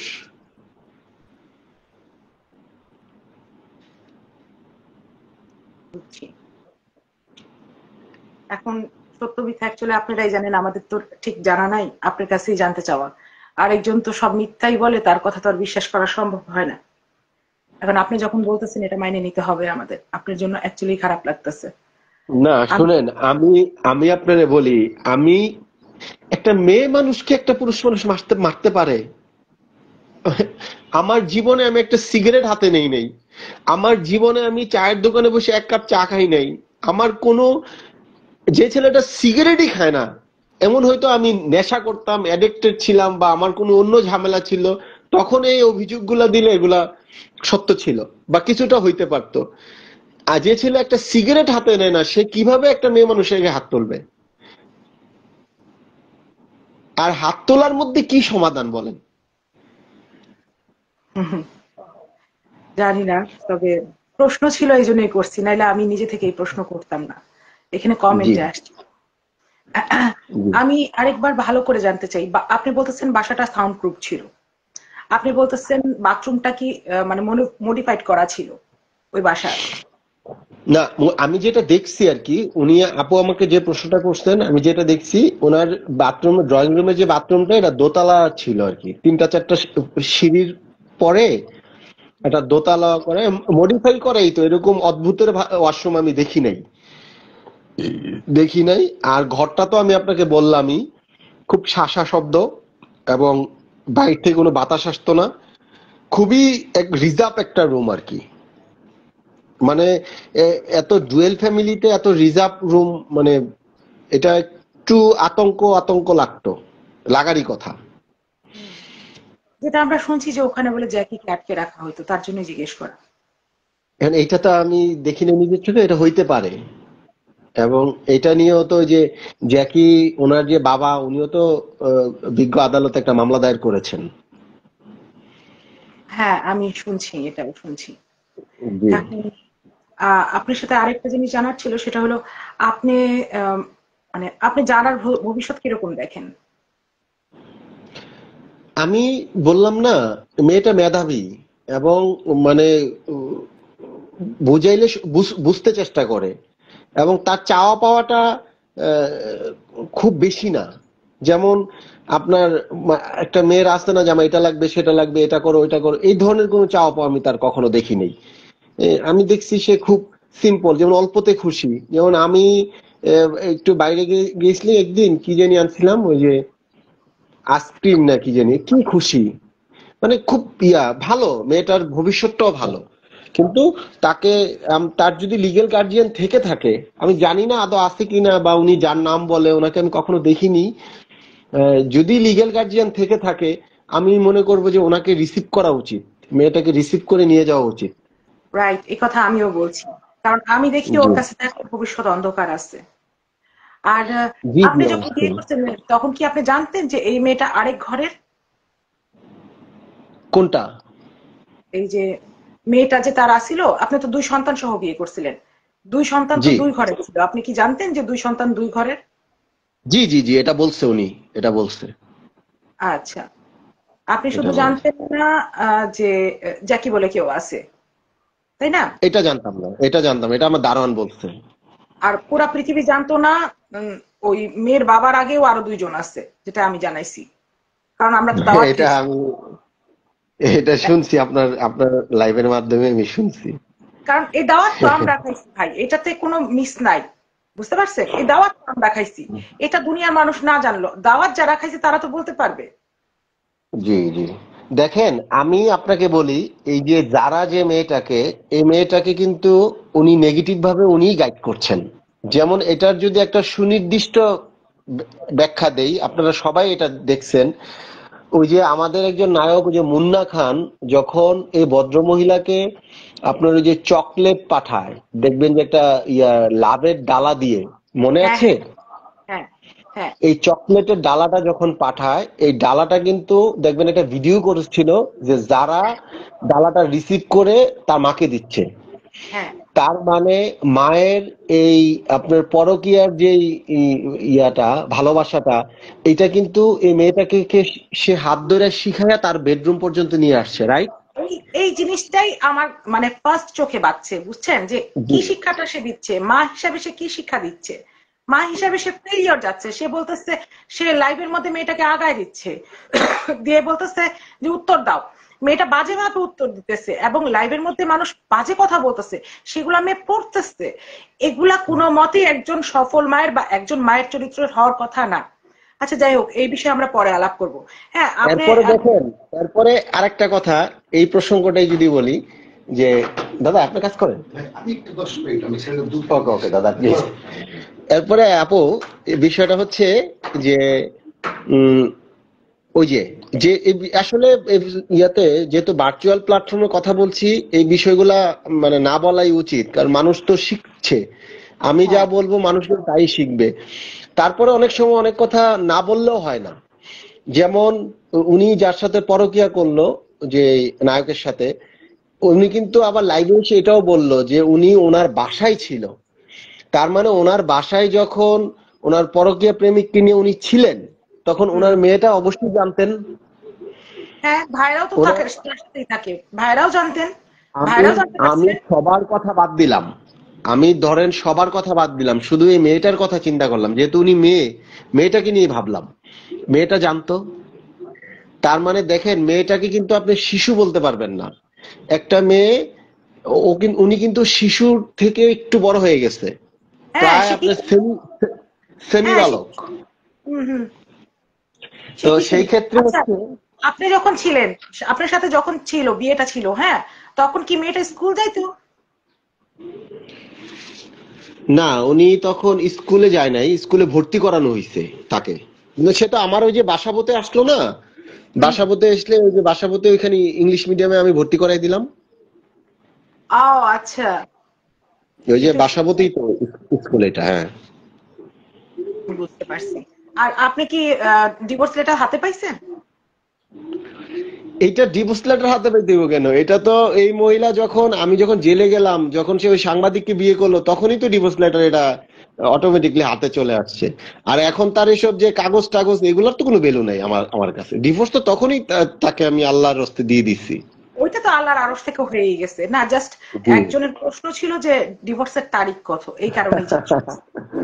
এই মহিলার ডিভোর্স লেটার হাতে নিয়ে হাতটারও পচাইতে চাই না।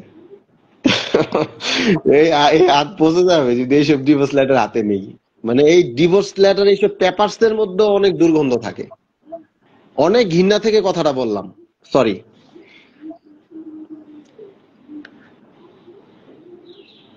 আপনি আচ্ছা, দেখেন, উনি নেপাল গেলেন এই যে ইয়ার সাথে, এই নায়কের সাথে, আমাদেরই ইন্ডাস্ট্রির নায়ক, ভালো ছেলেটা, ভালো, আমার সাথে দেখা হয়েছে, ভালো অভিনয় করে, ও ভালো সুন্দর ভবিষ্যৎ ছিল ছেলেটার, কিন্তু এখন কি জানি না। এর আগে ওই যে সাংবাদিককে বিয়ে করলো, এই সাংবাদিকের মা, উনার বাবা, উনার বোন। আমার কথা হইলো, এতগুলো বিয়ে সে করলো, এতগুলো ঘটনা ঘটাইলো, এই ছেলেটাকেও বা কেন হয়রানি করছে? যেমন উনার মাটাও কিন্তু কষ্ট পাচ্ছে। মাটা দেখছি একদিন আমার সাথে কথা বলছে, অনেক কান্নাকাটি করলো যে বাবা,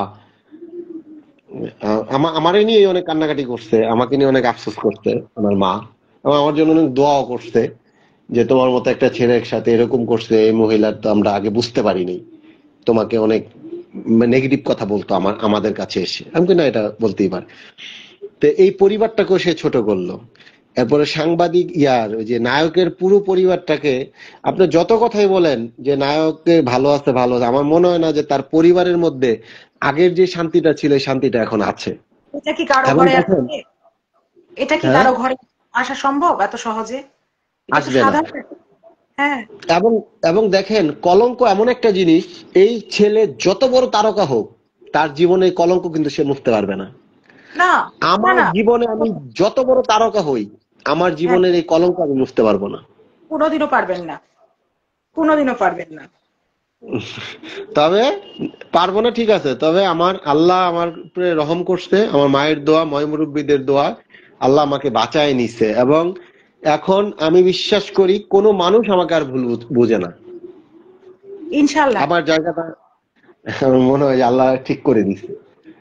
আচ্ছা, আপনি বললেন সানজিদার সাথে যে ওর খালাই এইসব অ্যারেঞ্জ করে, বা খালার মতো যে মহিলাটাকে দেখছেন আপনি, মনে হচ্ছে আপনার খালা, মহিলাটা কি অ্যারেঞ্জ করে বলতেছিলেন, যে বিয়ে অ্যারেঞ্জের কি জানি একটা বলতেছিলেন সানজিদার সাথে। আমি আমিও অসুস্থ, উনি হুম। আমাকে এসে বলে কিসের পুরুষ মানুষ, কিসের অসুস্থ, কিসের অসুস্থ বাবা, আমরা আছি না।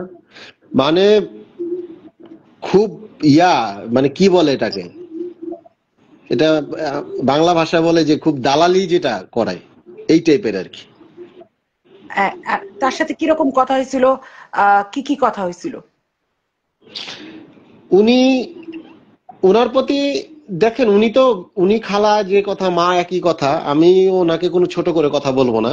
না না, তবে আমি জাস্ট ক্লিয়ার করে জানতে চাই এটাই। ওনাকে ওনাকে আমি বলছিলাম যে দেখেন, এই যে যখন আমি আর পারতেছিলাম না, যে দেখেন আল্লাহর হস্তে এটা একটু মিটমাট করে দেন, আমি আমার রাস্তায় চলে যাই, উনি ওনার রাস্তায় চলে যাক, কাবিনের টাকা যদি দিতে হয় আমাকে একটু সময় দেন, আমি আস্তে আস্তে আপনাদের কাবিনের টাকাটাও দিয়ে দিব। আর মানে আমাকে একটু রেহাই দেন, আমি আমার মতো করে আগে যেভাবে ছিলাম এইভাবে থাকি, আপনারা আপনাদের মতো করে থাকেন। আমি ওনার সাথে সংসার করতে পারবো না। কারণ আমি যে স্বপ্ন নিয়ে, যে আশা নিয়ে, আমি যে অসহায় মনে করে একটা মেয়েকে বিয়ে করছিলাম, এটা সে অসহায় মেয়ে না। আমি ওনার খালাকে এভাবে বলছি, এবং আমার হাত ওনার পায়ে স্পর্শ করে আমি বলছি যে আমারে আপনি এই পরিবার থেকে বাঁচায় দেন। উনি বলছে না, এটা কিভাবে সম্ভব, অবশ্য তোমাকে কোনোদিন ছাড়বে না রাসেল। তা অবশ্যই মহিলা আমাকে ছাড়তে চায় নাই, মামলা দিছে, অনেক শেষ পর্যায়ে গিয়ে সে আমার নামে মামলা দিছে যে সংসার করো করো করো করো। আমি বলছি না, আমি আপনার সাথে পারবো না, পারবো না, পারবো না। পরে আমি আপনার যখন মামলা দিয়ে দেয়, তখন সে বুঝে ফেলছে যে না, রাসেল আমার সাথে সংসার করবে না, দেন তখন সে আমার নামে মামলা দিয়ে দেয়। কিন্তু আমি ওনার খালারে অনেক রিকোয়েস্ট করছিলাম, ওনার বাবাকেও আমি অনেক বুঝিয়ে বলছিলাম যে দেখেন, পৃথিবীতে অনেক সম্পর্ক মানে বন্ডিং নাই হইতে পারে, আমাদের সম্পর্কটা থাকবে, আমি আপনাদের সাথে সবসময় যোগাযোগ রাখবো, কিন্তু আমার একটু মাফ করে দেন। আমি ওনার বাবাকেও বলছি, সেম অ্যাজ ইট ইজ কথাটা ওনার মাকে বলছি, ওনার দুই ভাইকে বলছি, ওনার খালাকে বলছি, এই লোকজনগুলাই ছিল। তারপর ওনার আপনি কি যখন একটা এটা বলছেন, ওদের এই মানুষগুলার মানে উত্তর কি ছিল? ওনারা সবাই একটা কথাই বলছে যে না, তোমাকে ও ছাড়বে না, তুমি সংসার করো, এক ওকে। কথা বলছে। কিন্তু আমি সংসার কিভাবে করব বলেন, আমি রাস্তায় বের হইতে পারি না, মানুষ আমারে বলে যে এই আমি আপনার ওর কাছে টাকা পাবো, আমি ওর কাছে এটা পাবো, এইটা পাবো, মানে শত শত মানুষ, আমি কয়জনের কথা বলবো বলেন। এবং একটা প্রোগ্রামে উনি আমাকে নিয়ে গেছে আফতাবনগরে, কি জানি প্রোগ্রামে, এটা ওই যে এই এই ফটোশুট স্টেশনের খুব সম্ভবত, ওইখানে একটা আংটি হারায় গেছে। হ্যাঁ, এই ঘটনা সেদিন আমরা শুনছি। সেদিন জানেন আমাকে চরম অপমান করছে সেদিন আমাকে, মানে ডিরেক্টলি বলা বাকি আছে যে সেও চোর আমিও চোর, এই কথাটা বলা বাকি আছে শুধু, কিন্তু আকার ইঙ্গিতে সব বোঝাই দিছে। এরকম এই ঘটনা একটা না, এই 17 দিনের মধ্যে একটা, দুইটা, তিনটা ঘটনা ঘটছে এরকম। একদম ওই যে মিরপুর এক জুয়েলার্স থেকে আমাকে ফোন করছে, রাসেল ভাই আপনার তো এরকম এরকম করে আমাদের এখান থেকে একটা আংটি নিয়ে গেছে। আমি কি বলেন, এটা তো সম্ভবই না। পরবর্তীতে তো যা হওয়ার হইলো, এটা আর বলতে চাই না। যা হওয়ার হইলো মানে একটুখানি বলেন শুনি আমরা। না, আমি শুনেন আমার কথা কি, আমি কখনো মানুষের নেগেটিভটা খুব বেশি বলতে চাই না। কারণ আমি একটা নেগেটিভ বলবো, এটা হাজার হাজার কোটি কোটি নেগেটিভ কথা হয়ে যাবে। দরকার কি, একটা মানুষের গোপন রাখি না। তো এইটা বুঝে নিয়েন আর কি, এরকম মানে এইসব চাপে পড়ে আমি এখান থেকে মানে বের হইতে বাধ্য হয়েছি। এখন আপনি নেগেটিভ বলতে চান না, কিন্তু হয়েছে কি, আমরা যদি নেগেটিভটা এখন তুলে না ধরি এই ব্যক্তি সম্পর্কে, অ্যাটলিস্ট আমরা না আগাইতে পারবো না। মানুষ সচেতন হবে না, সত্য কথা যেটা, তার সবকিছু না, জানা মানুষ উচিত। মানুষ তার কাছ থেকে সচেতন হয়ে গেছে। আমি আপনাকে বলি, তাকে কোনো ঘরের দরজা ভিক্ষাও দেয় না এবং দিবে না। আপনি লিখে রাখেন, আপনি একটা মানুষ দেখান যে সে তার সাথে চলতে পারবে, চলতে পারতেছে, একটা মানুষ আপনি দেখান। কারোর সাথে সে চলতে পারবে না। অর্থাৎ ভিক্ষুককে ভিক্ষা দেওয়ার জন্য দরজা খুলবে, তাকে ভিক্ষা দেওয়ার জন্য মানুষ দরজাও খুলবে না। কারণ সে তো আমাকে শুধু, আরে আমার মতো রাসেল মিয়াকে আমি মানে পাপী মানুষ, আমি সিনেমার মানুষ, আমি মানে কোনো মানুষের মধ্যেই পড়ি না। আমাকে ধরেন সে যত কষ্টই হোক, আমার অভিশাপটা ধরেন তার লাগলো না। আমজাদুল ইসলাম জেকি তার মা, আমজাদুল ইসলাম জেকি তার বাবা, এই যে বয়স্ক মানুষ কান্দে কোর্টে এসা, এরপরে আমার মা, এরপরে ধরেন আরো আপনি যাদের কথা বললেন, এই যে 7-8টা পরিবারের মা, এই যে আকাশ নিবিড়ের মা, আকাশ নিবিড়ের বাবা, এই যে মানুষগুলাকে যে চোখের পানি এগুলার ইয়া দিতে হবে না? আল্লাহ একজন আছেন, উনি কখনোই মানে ছাড় দেন কিন্তু আল্লাহ ছেড়ে দেন না। আর সে কথায় কথায় বাবার অসুস্থ, মানে আল্লাহ একজন আছেন, সে কিসের আল্লাহর কথা বলে? সে তার মানে সে আল্লাহর সাথে তার কি সম্পর্ক আছে? সে মানুষকে মানে জ্যান্ত মানুষকে মেরে ফেলে, তার সাথে আল্লাহর কি সম্পর্ক থাকতে পারে বলেন? দেখেন, একজন লিখছে যে রাসেল ভাই আপনার কথা অনেক মূল্যবান, আপনি সবগুলো কথা খুলে বলেন প্লিজ। আপনি অ্যাকচুয়ালি বলেন, আপনি 2টা ঘটনা বলেন, 2 জায়গায় আংটির ঘটনা। আমি আরেকটা এই কি? যে আমার শুটিং এ আমার লাঞ্চের ব্রেক দিছে বুঝছেন মাত্র, আমি লাঞ্চ টাইমটা লাঞ্চ না করে আমি আপনার সাথে কথা বলে আমার শুটিং এ যাবো বুঝছেন বোন। বুঝতে পারছি। একটু হুম। যাক, আপনার আমি এই যে এই কথাগুলাই বললাম। আমি দেখেন যখন সাংবাদিকের সাথে তার বিয়ে হয়, আমার মধ্যে যদি কোনো হিংসা বা তার প্রতি যদি আমার মানে প্রতিশোধ নেওয়ার কোনো মনোভাব থাকতো, আমি কিন্তু এটা বলতাম না। আমি কিন্তু তখন একটি কথা বলছি যে আপনি বিয়ে করছেন, আপনি সুন্দর মতো সংসার করে আপনারা ভালো থাকেন, এই কথাটা বলে আমি চলে আসছি। এই কথাটাও আমি বলছি। তখন অনেক মানুষ আমাকে বলছে রাসেল ভাই আপনি তার না মামলা করেন, হামলা করেন, তার প্রতিশোধ নেন। আমি কই না ভাই, এই মহিলাকে মামলা হামলা করে আমার প্রতিশোধ নেওয়ার আমার দরকার নাই। আমি তো বিচার দেওয়ার যার কাছে আমি তার কাছে দিয়ে দিচ্ছি। আমি আমি যদি তার কাছে বিচারই দিয়ে দেই, আল্লাহর কাছে যদি আমি বিচারই দিয়ে দেই, আবার আমি নিজে গিয়েও যদি মামলা করি, তাহলে আল্লাহ আমাকে বলবে না যে তুই আমার কাছে বিচার দিছস নাকি আমার লগে মস্কারা করছস? বিচারই দিলি কেন, আবার আমার তুই গিয়া নিজে মামলা করলি কেন? এই জন্য আমি শুধুমাত্র আল্লাহর কাছে বিচার দিয়ে আমি চুপ করে রইছি। আল্লাহ আমার বিচার পাওয়াই দিচ্ছে। আমি আল্লাহর কাছে হাজার হাজার শুকরিয়া। আচ্ছা, এখন আপনার সাথে মানে কথাগুলো এখনো কন্টিনিউ হয়নি। সেটা হলো, আপনি 17 দিন আপনার সংসার টিকছিল, সেই 17 দিনের দিন কি হয়েছিল? ওই যে আমি যখন ঘর থেকে বের হয়ে গেছি, বের হয়ে যাওয়ার 3-4 দিন পরে আমি যখন শুনলাম আমার নাম মামলা হয়েছে, তখন আমি আইসা ওই যে জেলে চলে গেলাম। তারপর জেল থেকে ফিরে এসে দেখেন কি দেখেন? সব শেষ। জেল থেকে ফিরে ফিরে আইসা তো দেখি যে আমার সংসার, আমার ঘর, আমার ফার্নিচার, আমার মানে আমার জুতাটা পর্যন্ত নাই, ফ্লোর ফাঁকা। আমি কই, আয় হায় এটা কি হইলো? পরে আমি থানায় গেলাম, থানায় যাওয়ার পরে বললো যে ভাই আপনার কোর্ট থেকে সবকিছু নিতে হবে। আমি কই না, দরকার নাই আর। পরে আমি এখান থেকে চলে আসলাম। ওনার তো এটাই ছিল যে আমি আমি জেলে যাব, উনি আমার সবকিছু নিয়ে বের হয়ে চলে যাবে। তার মানে আপনার পয়েন্ট হলো, সে আপনার সাথে বিয়ে করার পরপরই আপনি তো এইরকম আমি শুনছি, এবং আপনিও কিছু জায়গায় বলছেন যে আপনাদের বিয়েটা হয়েছিল খুব তড়িঘড়ি করে, এবং আপনার খুব একটা মত ছিল না। এবং আমার ওরা একটা শুনেন, আমি আমি যখন সে যখন আমার মানে ইয়াতে আমাদের প্যানেল পরিচিতি অনুষ্ঠানে সে যখন দাঁড়ায়া ছিল, আমি একটা এসিডক্ত মেয়েরে আমি বসতে দিছি, আমি নিজে দাঁড়াইয়া। এইটাই হচ্ছে আমার সবচেয়ে বড় অপরাধ। আমি কেন তারা বসতে দিলাম? এই জন্য সে আমাকে দেখবেন যে আমি আপনাকে স্ক্রিনশট দিব আমার মেসেঞ্জারে, hi nice to meet you brother, কথা বলেন, মানে সে আমাকে পাগল বানায় ফেলছে মেসেঞ্জারে এবং ফোনে। পরবর্তীতে আমি যখন, আমি তো তখন তাকে চিনি না, আমি ভাবছি তার বিয়ে হয় নাই, কোনো বাচ্চা কাচ্চা কিচ্ছু নাই। তখন আমি ভাবলাম যে মেয়েটা এসিড দগ্ধ, মনে হয় এটার জন্য তার বিয়ে শাদী হয় না। একটা পজিটিভ চিন্তা আমার মধ্যে তখন ঢুকছে, এটা মিথ্যা না। এরপরে যখন আমি দীপজল সাহেবের বাড়িতে শুটিং এ চলে যাই, সে দীপজল সাহেবের বাড়িতে শুটিং এ যায়।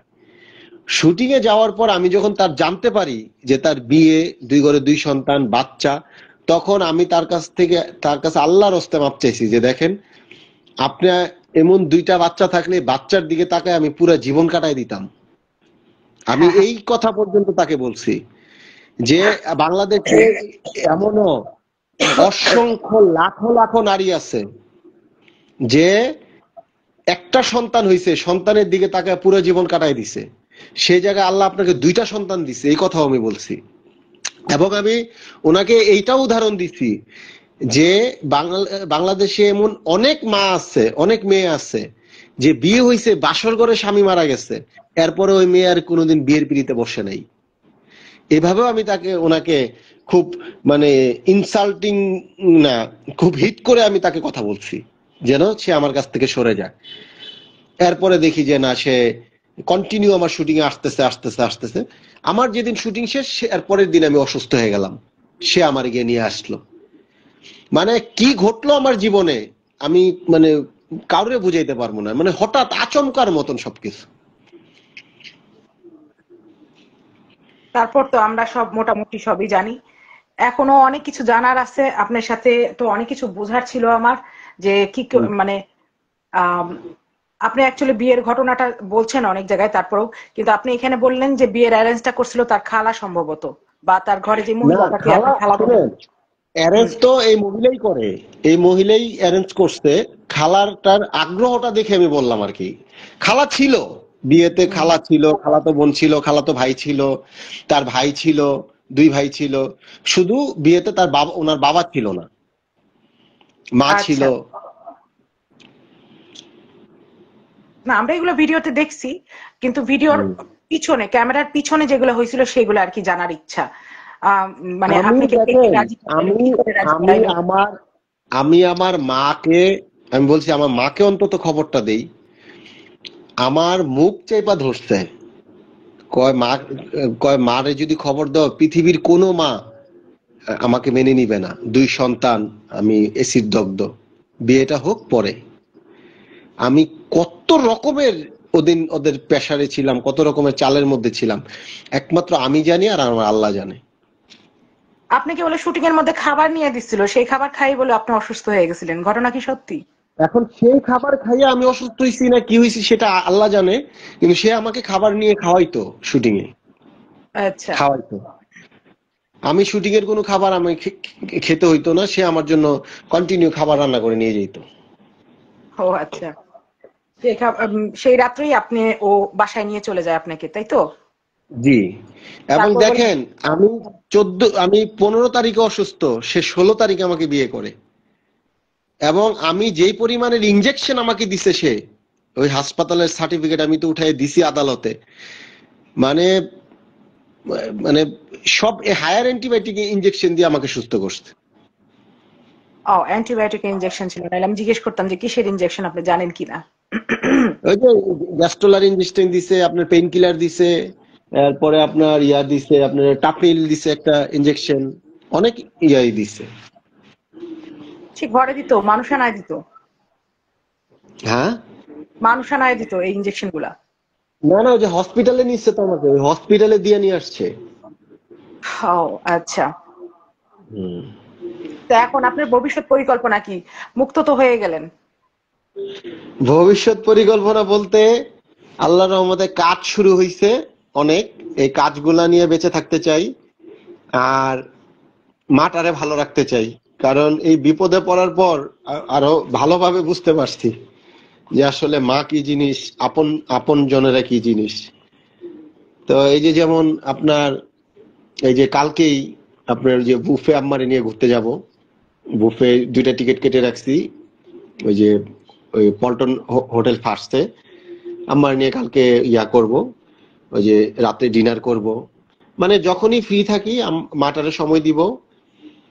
আর এই বিপদের সময় যারা আমার কাছে ছিল, আমাকে যারা জেলখানায় দেখতে গেছে, তাদেরকে সময় দিব।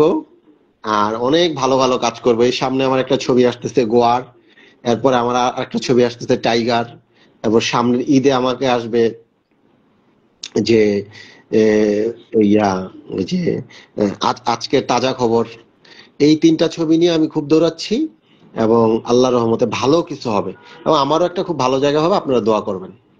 ইনশাআল্লাহ অবশ্যই দোয়া করবো, অবশ্যই জি দোয়া করবো। আপনি আপনি যেটা আরো কিছু কোয়েশ্চেন থাকবে যেগুলো অ্যাকচুয়ালি সানজিদা করতে চাইছিল, সানজিদার সাথে আপনার সাথে আরো কিছু কথাবার্তা হয়েছে, আশা করি আপনি আরেকবার আমাদের লাইভে আসবেন। জি জি অবশ্যই ইনশাআল্লাহ। জি একবার যখন আইসে পড়ছেন অনেক কথাই হয়ে গেছে, জি অবশ্যই আসবেন আশা রাখি। যাই হোক, অনেক অনেক ধন্যবাদ আমার লাইভে আসার জন্য। সব আপনার জন্য ভালো দোয়া করি যেন আপনি সবসময় ভালো হয়, ভালো কাজ করে চলেন, আগায় যান, আল্লাহ আপনাকে বিপদ মুক্ত রাখুক। অনেক ইনফরমেশনই দিলেন, এখনো কিছু রয়ে গেছে যেগুলা সামনের বার আমরা কভার করে নিব। জি জি ইনশাআল্লাহ ইনশাআল্লাহ ইনশাআল্লাহ দোয়া করবেন আমার জন্য, সবাই ভালো থাকবেন। একজন লিখছে যে গোয়ারের জন্য শুভকামনা। হ্যাঁ হ্যাঁ হ্যাঁ আপনার গোয়ার আপনার এটা পক্ষে সবাই জানেন, আপনার বিপক্ষে একজনও কথা বলেনি। আপনি না কামাকা শুনেন, বলতে আমি তো মানুষকে আঘাত করি না, এবং মানুষ কষ্ট পাবে এমন কোনো কাজ আমি আমার জীবনে করি নাই। এই জন্য মানুষ আমাকে ভালোবাসে। আমি বললাম না যে আমি দেখবো আর দিব আপনাকে, দেখবেন যে ওয়াজের মাঠে হুজুররা আমাকে, তখন আওয়ামী লীগ সরকার ক্ষমতায় ছিল, তখন তো আমাকে মিন্টি রুটে ডাকায় নিচ্ছে যে আপনারা নিয়ে হুজুররা ওয়াজ করে কেন। আমি কি হুজুররা আমার নিয়ে কেন ওয়াজ করে সেটা তো আমি জানি না, আমার ওনাদের ভালো লাগে, এটার জবাব দিয়ে তো আমার সরকারকে লিখিতভাবে দিতে হয়েছে। তার মানে মানুষ আমাকে ভালোবাসে, কারণ মানুষকে আমি অনেক সম্মান করি এবং আমিও মানুষকে ভালোবাসার চেষ্টা করি। কখনো আমি কারোর সাথে ইগো দেখায় আমি কোনোদিন কথা বলি নাই। আমার ব্যবহারে কষ্ট পাবে, আমার ব্যবহারে কষ্ট পাবে। আমার মা জানেন, আমার ছোট বোনটাকে মাঝে মধ্যে আমাকে দিয়ে উদাহরণ দেওয়ার, যে তুই একটা মেয়ে হয়ে এত লাউড কথা বলছ, অথচ রাসেল কিভাবে কথা বলে, আমার মা বলে এই উদাহরণ দেয়। তা আমি চাই যে আমার কাজ, হ্যাঁ বলেন আপনার কাজ, আমি চাই আমার কাজ এবং আমার ফ্যামিলি, আমার মা, আমার ছোট বোন, আমার ভাগনা ভাগ্নি, এদেরকে নিয়ে আমি মানে আমার বাকি জীবনটা আমি মানে ভালো থাকতে, এটাই আমার মানে সবচেয়ে বড় চাওয়া পাওয়া এখন, এই আর কি। আর আপনার দেখেন, আপনার মাধ্যমে যেহেতু বললাম, ওই মহিলাকেও আমি বলি, এই মহিলাকেও আমি এখন বলি যে শয়তানও যদি আল্লাহর কাছে মাপ চাইতো, মানে একটু সুযোগ থাকার সময় শয়তানরা আল্লাহ মাফ করে দিতেন, কারণ আল্লাহ মাফ করার জন্যই বসে থাকে। এই মহিলার এখনো আমার মনে হয় যে তার সুযোগ আছে। সে ওই যে সাংবাদিকের সাথে বিয়ে, এইগুলা সব কিছু স্বীকার করে সে সুন্দর স্বাভাবিক জীবনযাপন করুক, তার বাচ্চা কাচ্চা নিয়ে নিয়ে সে একটা ভালো জীবনযাপন করুক। সাংবাদিকরাও আমি বলবো যে আপনিও প্রয়োজনে এই তার সাথে বা তার গার্জিয়ান যারা আছে তাদের সাথে মিলেমিশে এটা সমাধান করার চেষ্টা করেন, কারণ এই বিষয়টার থেকে মানুষ ভালো কিছু শিখছে না। দেখেন, এই যে আমি আপনার সাথে যতক্ষণগুলা কথা বললাম, একটি কথাও কোনো মানুষের কল্যাণে লাগবে না, কাজে লাগবে না, কারণ এগুলা তো কোনো কাজের কথা না।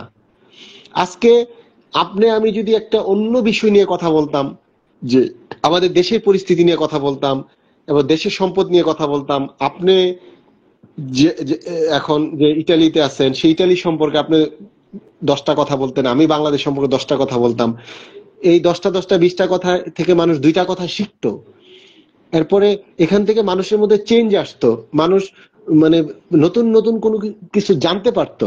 কিন্তু এই যে আমি আপনার সাথে কথা বললাম, আপনি আমার সাথে কথা বললেন, না আপনার সময়টা কাজে লাগলো, না আমার সময়টা কাজে লাগলো, না যারা আপনার কথাগুলো শুনলো তাদের কাজে লাগলো।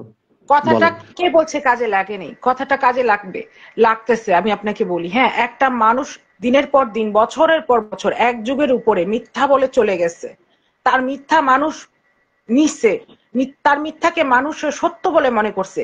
আপনি যদি বলেন যে আমরা এই সত্যটা সামনে আইনে কোনো কাজে লাগাইতে পারিনি, এটা একদম ভুল। না না, আমি সেটা বলি নাই, আমার কথাটা আপনি অন্যভাবে নিন। আমি বলছি যে এই যে আপনি এখন যেটা করতেছেন আপনারা, এটা তো অবশ্যই ধরেন আমার মতো এমন আরো নিরীহ 10টা ছেলের জীবন বাঁচাই দিচ্ছেন, এটার জন্য তো আপনাদেরকে আমি রেসপেক্ট করি এবং শ্রদ্ধা করি। আমি সেটা বলি না, আরেকজন মানুষকে ধরে নিয়ে 20-30 লাখ টাকা বা 50 লাখ টাকা, 1 কোটি পর্যন্ত আমরা খবর পাইছি, এই খবরগুলো বের হইতো না। এখন যত খবর বেরোচ্ছে, আমার হাতে আরো 5 জনের মেসেজ পড়ে রয়েছে যে আমি এগুলা সামনে আইনে আস্তে আস্তে বলবো। বুঝতে পারছেন? আপনি এগুলা জানেনই না, কত মানুষ তারা মানে ক্ষতিগ্রস্ত। জি জি, আপনি, সানজিদা আপা, এই যে সাংবাদিক, এরপরে আপনারা যারা এই যুদ্ধটা করতেছেন, এই প্রত্যেকটা মানুষ মিনিমাম আমি মনে করি যে আরো 10-15টা ফ্যামিলির জীবন বাঁচাই দিচ্ছেন, পরিবারের জীবন। হ্যাঁ এটা আমি হ্যাঁ, অকপটে অনেকগুলা স্বীকার করি। বেঁচে গেছে, অনেকগুলা জীবন ধ্বংস হওয়া থেকে বেঁচে গেছে, বেঁচে অনেকগুলা গেছে। এম্বারেসমেন্ট থেকে মানুষ বেঁচে যাচ্ছে। এখনো হ্যাঁ যদি এত কিছু, এই জন্য আমরা আরো বারবার বলতেছি যেন আরো বেশি মানুষের কাছে পৌঁছায়। এটা নর্মালি হয়তো জি খারাপ লাগতে পারে, কিন্তু ব্যাপারটা লং টাইমে খুবই ভালো, যেটা জি আমি জি, বুঝতেছি। আমার সেই ভুল জায়গা হয়েছে। থেকে আমি সেই জায়গা থেকে আমি আপনাদেরকে রেসপেক্ট করি। আমার কথাটা প্লিজ ভুল বুঝবেন না কিন্তু।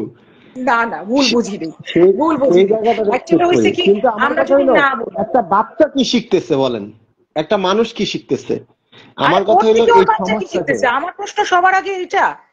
আমরা তো হুম। থামাইছি এভাবে, মেয়েটা তো স্কুল যাইতো না, মেয়েটা তো এখন স্কুল যাওয়া শুরু করছে। আপনি এই জন্য ধন্যবাদ দিবেন না? আরো না না, একজন পুরুষ মানুষ তার তার ফক্করে পড়ে এখন টাকা নষ্ট করতেছে না, এর জন্য ধন্যবাদ দিবেন না? এই মানুষটা আমি গলাবাজি করে বলতেছে না যে আমি অ্যাসিড দগ্ধ আর, হ্যাঁ, এটার জন্য ধন্যবাদ দিবেন না? কে বলছে আমরা কিছু করতেছি না? সময় অবশ্যই কোনো না কোনো ভালো কাজে ব্যয় হচ্ছে, হ্যাঁ, হয়তো 5%, 100%-এ 100% ভালো কাজে ব্যয় হচ্ছে না, কিন্তু হচ্ছে, জি জি, হচ্ছে ভাই। অবশ্যই অবশ্যই। না না, অবশ্যই। অ্যাকচুয়ালি হচ্ছে। এই ঘটনাগুলো সামনে আনা দরকার। আর আমি আরো সামনে কিছু কথা বলবো, কিভাবে মানুষ মানুষকে পটায়, পটায় নিয়ে এইভাবে টাকা হাতায়। শুধু টাকা না, অনেক কিছুই হাতায়, শুধু ওর ঘটনাই না, এরকম অনেক ঘটনাও আছে আমার দেখা জানা বা ইনবক্সে পড়ে থাকা। আমি এগুলো সামনে আনবো যেন এই যে একটা জাল মানুষ তৈরি করে, এই জালটাতে প্রথম স্টেপেই যেন কেউ পা না দিয়ে দেয়। বুঝতে পারছেন? আমি আজকে জি, আর করতে পারবো না লাইভ। আমি আজকেই তো সকালবেলা অন্য জায়গায় যাওয়ার ছিল, কিন্তু আমি আপনার জন্যই অপেক্ষা করতেছিলাম আমি যখন আমার। একটা কথা আমি লাস্ট আপনাকে বলি, যে হুম। আমার এখন আফসোস হয় কাদের কি নিয়ে জানেন? এখন এই মুহূর্তে না, যখন আমার এই জীবন এই দশায়, মানে এই ইয়াটা হয়, মানে আমি জেলখানায় যাই, তখন থেকে আমার শুধু একটা জিনিসই আফসোস হয়, যে সত্যিকার অর্থে যে মেয়েটা অ্যাসিড ভিকটিম, সত্যিকার অর্থে যে মেয়েটা অসহায়, তার পায়ে আমি অনেক বড় কুড়াল মারলাম। এই আহ, তাদের জীবনে আমি অনেক বড় ক্ষতির কারণ হয়ে গেলাম। আমি রাসেল হ্যাঁ, মিয়া, আমি নিজে নিজে অবশ্য ফিল করি। আপনাকে আমি দেখেন, মেসেজ দিছিলাম, খেয়াল আছে? আপনাকে আমি বলছিলাম আপনি কি সত্যি ওকে মারছেন? যদি মাইরে থাকেন আপনার খবর আছে, এই টাইপের একটা কথা বলছিলাম ইনবক্সে জি 2 জি মাস জি আগে। জি, হ্যাঁ, কেন বলছিলাম? কারণ আমি জানি যখন হাজবেন্ড দ্বারা অ্যাবিউজ হয়, আপনি যে আমাকে বারবার বলতেছিলেন যে একটা ছেলে কি 7 দিনে 8 দিনে মেয়ের গায়ে হাত তুলে দিতে পারে? হ্যাঁ পারে, আমি দেখছি পারে। এই জন্যই আপনাকে আমি বলতেছিলাম যে অ্যাকচুয়ালি কি এই ঘটনা ঘটছে কিনা।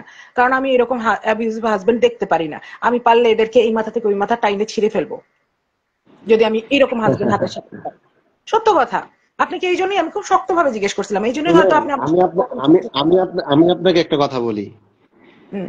একটা, মানে একটা মেয়ে মানুষকে মারা যায়, কিন্তু একটা পুরুষ মেয়ে মানুষকে মারা যায় কখনো? বলেন। আপনি একটা মেয়ে মানুষকে মারতে পারবেন, কিন্তু একটা পুরুষ মেয়ে মানুষকে আপনি মারতে পারবেন না। মেয়ে মানুষ কিন্তু দুই শ্রেণীর হয়, এটা আমি, রাইট, মানে বুঝতে পারছি কথাটা। আমি আশা করি আমাদের অডিয়েন্সে ধরতে পারছে আপনি কি বলছেন। তো সে তো একটা পুরুষ মেয়ে মানুষ, তাকে মারবো না। তার আন্ডারে যতগুলা ছেলে থাকবে সবগুলা ইয়া করবে। হ্যাঁ, সে আমার গায়ে হাত তুলতে পারে নাই, বা ওই সাহসটা সে করে নাই, কারণ আমি তো তার উপরে তো নির্ভরশীল ছিলাম না যে সে আমার ইয়া করবে। হ্যাঁ, কিন্তু সে খুব, মানে আমাকে খুব শাসাইতো, ভাবতো, ব্যালেন্স করে নিত যে না আমার, কিন্তু না, আমরা তো ব্রাহ্মণবাড়িয়ার ছেলে, আমরা তো যত কথাই বলেন আমাদের পুরুষত্ব আমাদের ফ্যামিলির কাছে একটু অন্যরকম ভাবেই ইস্টাবলিশ থাকে। আমাদের ব্রাহ্মণবাড়িয়ার যারা, আমরা কখনো মেয়েদের, মানে কিভাবে বলে জানি কথাটা, যে মেয়েদের ইয়াতে চলে না, ওই যে পুরুষের মানে আমার ছেলেদের আন্ডারে মেয়েরা চলে আর কি, ব্রাহ্মণবাড়িয়ার ছেলেদের যে ইয়াটা। ও, বুঝতে তো পারছি। সেই জায়গা থেকে বলবো যে আমার শুধু একটা জিনিসই দুঃখ কষ্ট লাগতেছে। আপনি চিন্তা করেন যে সত্যিকারের যে মেয়েটা ভিকটিম, সে তো একটা, মানে এই ঘটনার পর একটা ছেলে তাকে বিয়ে করতে চাইবে না, তো তার পায়ে আমি কুড়াল মারলাম না? এখন এইরকম মেয়ে যদি এখন কোনো জায়গায় সাহায্যের জন্য যায়, তারপরেও মানুষ একটু সন্দেহ করবে এটা কি আসলেই কি ভিকটিম, নাকি এই যে এইরকম মিথ্যা রাইট নিজের গায়ে নিজে আগুন দিয়ে আসছে। হ্যাঁ, এটা আমি বুঝছি। রাইট। এই জিনিসটা আমিও তো চিন্তা করছিলাম যে অ্যাকচুয়ালি কি আপনি ওকে মারছেন, নাকি এটা মানে বানানো ঘটনা? আমি আপনার একটা কথাই বললাম। আপনি ওই যে ওই যে এই ওই কি জানি কয় এটা রে, আরে ওই যে আমাদের থাকে, এত বড় উদাহরণ দেওয়া ঠিক হবে না, পরে হবে। একটা মেয়ে মানুষকে মারা যায়, আর একটা মেয়ে মানুষকে মারলে আপনার মানে মায়াও লাগে। আর এই পুরুষ মহিলারে মারলে কারো মায়াও লাগবে না, আর কেউ মারবেও না। আর এটা মারবে কিভাবে মারবে? আপনি মারতে পারবেন? একটা যাক মেয়ে আপনি মানুষ তখন একটু আদর করে, মানে আদর করে বা আদর করে মারতে চায় যখন তারা দেখলে মায়া লাগে। তাতে তো মায়া লাগবে না পৃথিবীর কোনো মানুষের। সে যখন আপনার বেডরুমে কথা বলে, আপনি একটা সুস্থ মানুষ ওই বেডরুমে থাকতে পারবে না। কেন? সে আপনার, আমি পৃথিবীতে শুনি নাই যে ওয়াশরুমে মানুষ মোবাইল ফোন নিয়ে যায়, সেই ফোন আবার মানুষ ব্যবহার করে। এই মহিলা তো আপনার মোবাইল ফোন ছাড়া সে ওয়াশরুমেও যায় না। তো তাকে আপনি কিভাবে মারবেন, কখন মারবেন বলেন? এটা এক ধরনের অ্যাডিকশন, ওর মোবাইলে এখনো আমার অ্যাডিকশন। ফোন চালায়, এখনো আমার ফোন চালায়, মানে ওর পা থেকে মাথা পর্যন্ত যা কিছু আছে এখনো তো সব আমার। এই যে ফোনগুলা যে চালায়, এই ফোনের কাগজ তো আমি বিজ্ঞ আদালতে জমা দিচ্ছি, এই কাগজ আমি উঠাইছি যে দোকান থেকে ফোন নিচ্ছি। এখনো তো সে আমারই ফোন চালায়, সবকিছুই তো আমার। যে বিছানাটাতে ঘুমায়, যে খাটটাতে, ওই খাটটা তো আমার। যে চেয়ারে বসে লাইভ করে, ওই চেয়ারটা তো আমার। যে ফ্রিজে ঠান্ডা পানি খায়, সেই ফ্রিজটা তো আমার। যে এসির বাতাসে থাকে, সেই এসিটা তো আমার। কি বলেন না কি? আমার? বলেন কি? বলেন। হ্যাঁ। একটা খুবই আশ্চর্য বিষয়, জ্যাকির সাথে বিয়ের ছিল 2 মাসের, 1 মাসের মাথায় জ্যাকি আরেক মেয়েকে নিয়ে কক্সবাজার ঘুরতে চলে গেছিল। আপনার হুম। সাথে বিয়ে টিকলো 17 দিন। হ্যাঁ, এইরকম কেন? তার লাইফটা এইরকম কেন?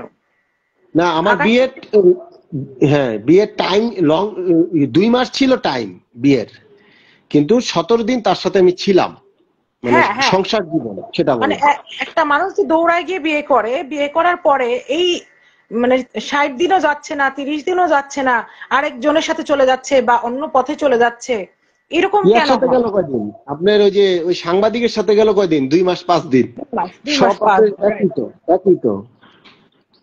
হ্যাঁ, এরকম কেন? এত শর্ট টাইম কেন? একটা মানুষকে বিয়ে করে তার সাথে মানে ঝগড়া করতেও তো বছর খানিক লাগে। প্রথম আমি বছর তো তো আপনাকে একটা কথাই বললাম, যে সে তো পুরুষ মেয়ে, সে সে তো নারী না। নারী হইলে, আরে আমার মতন ছেলে সাথে পৃথিবীর কোনো মেয়ে যদি সংসার করতে না পারে, আজকে একটা কথা বলি, একদম সবার পায়ে হাত দিয়ে কথাটা বলি, আমার মতো ছেলের সাথে সংসার করতে না পারলে পৃথিবীর কোনো মেয়ে ও কারোর সাথে সংসার করতে পারবে না। আমার সাথে সংসার ভাঙার তো প্রশ্নই আসে না। আমি তার সাথে এই ঠান্ডা মানুষটা থাকতে পারলাম না, আর অন্য মানুষ কিভাবে থাকবে? তার যে অ্যাটিটিউড, তার যে, আরে আমি শুনেন, লাস্ট একটা কথা বলি, ওই যে সবাই ডাকতেছে আমারে। হুম, তার বাসায় তার মা থাকে, তার 2টা ভাই থাকে, তার বাবা থাকে। আমি তাকে বলছি যে আপনি বাসায় টি শার্ট পরবেন না। হ্যাঁ, হুম, আপনি বাসায় টি শার্ট পরবেন যখন আপনার বাবা থাকবে না, আপনার ভাই থাকবেন, যখন আমি থাকবো, আমরা পার্সোনাল থাকবো, এবং কি আমি যখন থাকবো, যখন যারাও থাকবে, মামুনিও যখন পাশে থাকবে, তখন আপনি টি শার্ট পরবেন না। একদিনও আমি তাকে টি শার্ট, মানে একদিন বলছি না, কেয়ার করে নাই। সেকেন্ড দিন আমি বললাম, থার্ড দিন আমি করলাম, আজকে মনে মনে আমি সিদ্ধান্ত নিলাম, আজকে লাস্ট দিন বলবো। বললাম যে না, ওই একই। এরপরে দেন আমি আর বলি নাই। আপনি বলেন, এই মেয়েটার সামনে সে টি শার্টটা পরে আমি সেখানে বসা, আপনার আনইজি লাগবে না, খারাপ লাগবে না? আমি আমি ইউনিভার্সিটি থেকে পড়াশোনা করে বের হচ্ছিল না, আমি আমি বিশ্ববিদ্যালয়ে পাশ করা ছেলে না? তা আমি এগুলো আমি বুঝবো না? আমার মেমোরিতে আমি এগুলো নিব না? তো বুঝছি, তাকে আপনি কিভাবে তার সাথে ইয়া করবেন বলেন? বুঝছি। যাক, এখন তার ব্যাপারে আর কোনো কথা বলতে চাই না। আপু একটু ছেড়ে দেন, আমি উম, ঠিক অনেক আছে, ক্ষুধা। অনেক অনেক ধন্যবাদ আপনাকে আসার জন্য। আমিও আজকে জি। এক জায়গায় যাওয়ার কথা ছিল, না গিয়ে আপনার জন্য জি। ঘরে বসে অপেক্ষা করতেছিলাম যে আপনি লাইভে আসবেন। তাইলে আমি আজকে জি। চলে যাই। 4 ঘন্টা অপেক্ষা করছি আপনার এই 1 ঘন্টা কথার জন্য, জানেন আপনি? থ্যাংক ইউ বোন, কথা হবে ইনশাআল্লাহ বোন। হ্যাঁ, ইনশাআল্লাহ। ভালো থাকেন তাইলে, অনেক অনেক ধন্যবাদ আসার জন্য, আর আপনার জন্য জি সব রকম শুভকামনা। জি বোন, জি, আসসালামু আলাইকুম। ওয়ালাইকুম আসসালাম।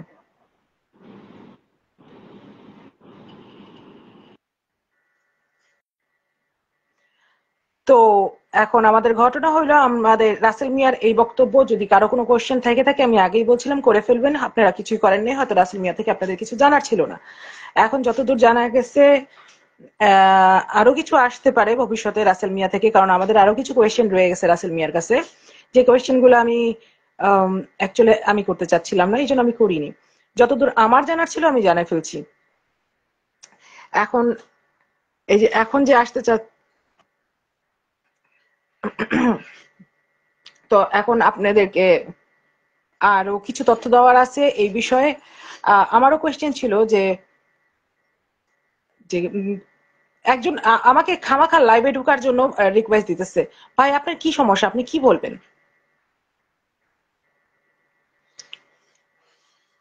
রাসেল ভাইয়াকে এক পলক দেখা গেছে লাইভের শুরুতেই দেখতে পারবেন, লাইভটা কাটলেই আপনি শুরু থেকে দেখতে পারবেন, তখন আমাকেও 2 ঝলক দেখা যাবে। আহ, আচ্ছা যাই হোক, রাসেল ভাইয়াকে অনেক অনেক ধন্যবাদ, রাসেল ভাইয়ের জন্য শুভকামনা। আশা করি সবাই সত্য বলতে আগায় আসবে। এতে যদি আমার মনে হয় না যে আমরা সময় নষ্ট করতেছি, আমার মনে হয় না যে আমরা কোনো খারাপ কাজ করতেছি, আমার মনে হয় আমরা মানুষকে এই বিষয়ে অবগত করতেছি, এই বিষয়ে অবগত হওয়া দরকার। কিছু ট্র্যাপ হয় আশেপাশের, এই ট্র্যাপ গুলা মানুষের জানা উচিত। যেমন আহ 2 দিন আগে কিছু একটা ঘটনা ঘটছে, আমি এই ঘটনাটা পরে শেয়ার করব সবার সাথে, যে এটা ট্র্যাপটা অ্যাকচুয়ালি তৈরি হয় কি করে। এরকম ট্র্যাপে অনেকেই পড়ে যায়। এখন যদি আমরা এই বিষয়ে আলাপ না করি, এই বিষয়ে যদি কেউ না জানে, তাহলে কখনোই আগাইতে পারবে না। আমি একটা খুব বুদ্ধিমান মানুষের সাথে কথা বলতেছিলাম, এবং আমি বুঝছি যে তাকে কথাটা বলা মাত্রই সে বুঝে ফেলবে, কিন্তু সে কথাটা বুঝে নেই।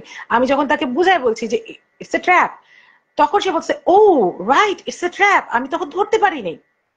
তো সবার মাথায় সবসময় সবকিছু চলে না, এই জন্যই সবকিছু নিয়ে আলাপ করা উচিত, আর আলাপটা সামনে আসা উচিত।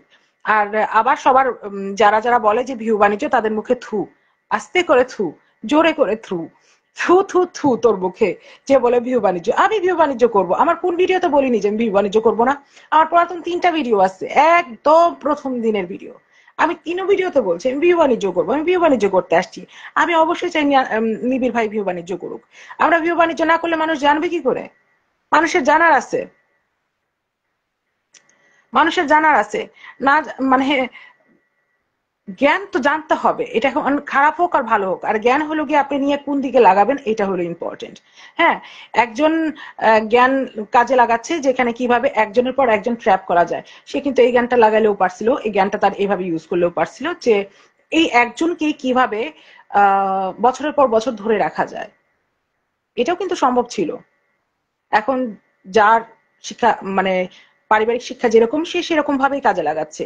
রাসেল ভাই কিন্তু নিজেই বলে গেল, এরকম মহিলা আছে যার বিয়ের দিন জামাই মারা গেছে, কিন্তু সে সারা জীবন ওভাবেই কাটাই দিছে। হ্যাঁ আছে, কিন্তু এরকম মহিলা আছে যার এক বাচ্চা হয়েছে, কিন্তু সারা জীবন সে একা কাটাই দিছে। এমন মহিলাও আছে যার বাচ্চাও হয়নি, সেও সারা জীবন একলা কাটাই দিছে। তো সম্ভব, সবটাই সম্ভব। এখন আপনি, এটাই হলো আপনি আপনার জ্ঞানটা কোন দিকে কাজে লাগাচ্ছেন। এটা বলে নিয়ে আমি আজকে শেষ করতেছি। আমার আজকে সমুদ্র পাড়ে যাওয়া ছিল, এই রাসেল ভাইয়ের জন্য আজকে আমার সমুদ্র পাড়ে যাওয়া হয়নি। কিন্তু রাতে ডিনারে যাচ্ছি, তো রাত্রে আর মনে হয় না লাইভে আসতে পারবো। আপনাদের অনেক অনেক ধন্যবাদ এতক্ষণ সাথে থাকার জন্য। আল্লাহ হাফেজ। ইনশাল্লাহ কাল পরশু রোববার, কালকে কালকে ইনশাল্লাহ দেখা হবে। আল্লাহ হাফেজ।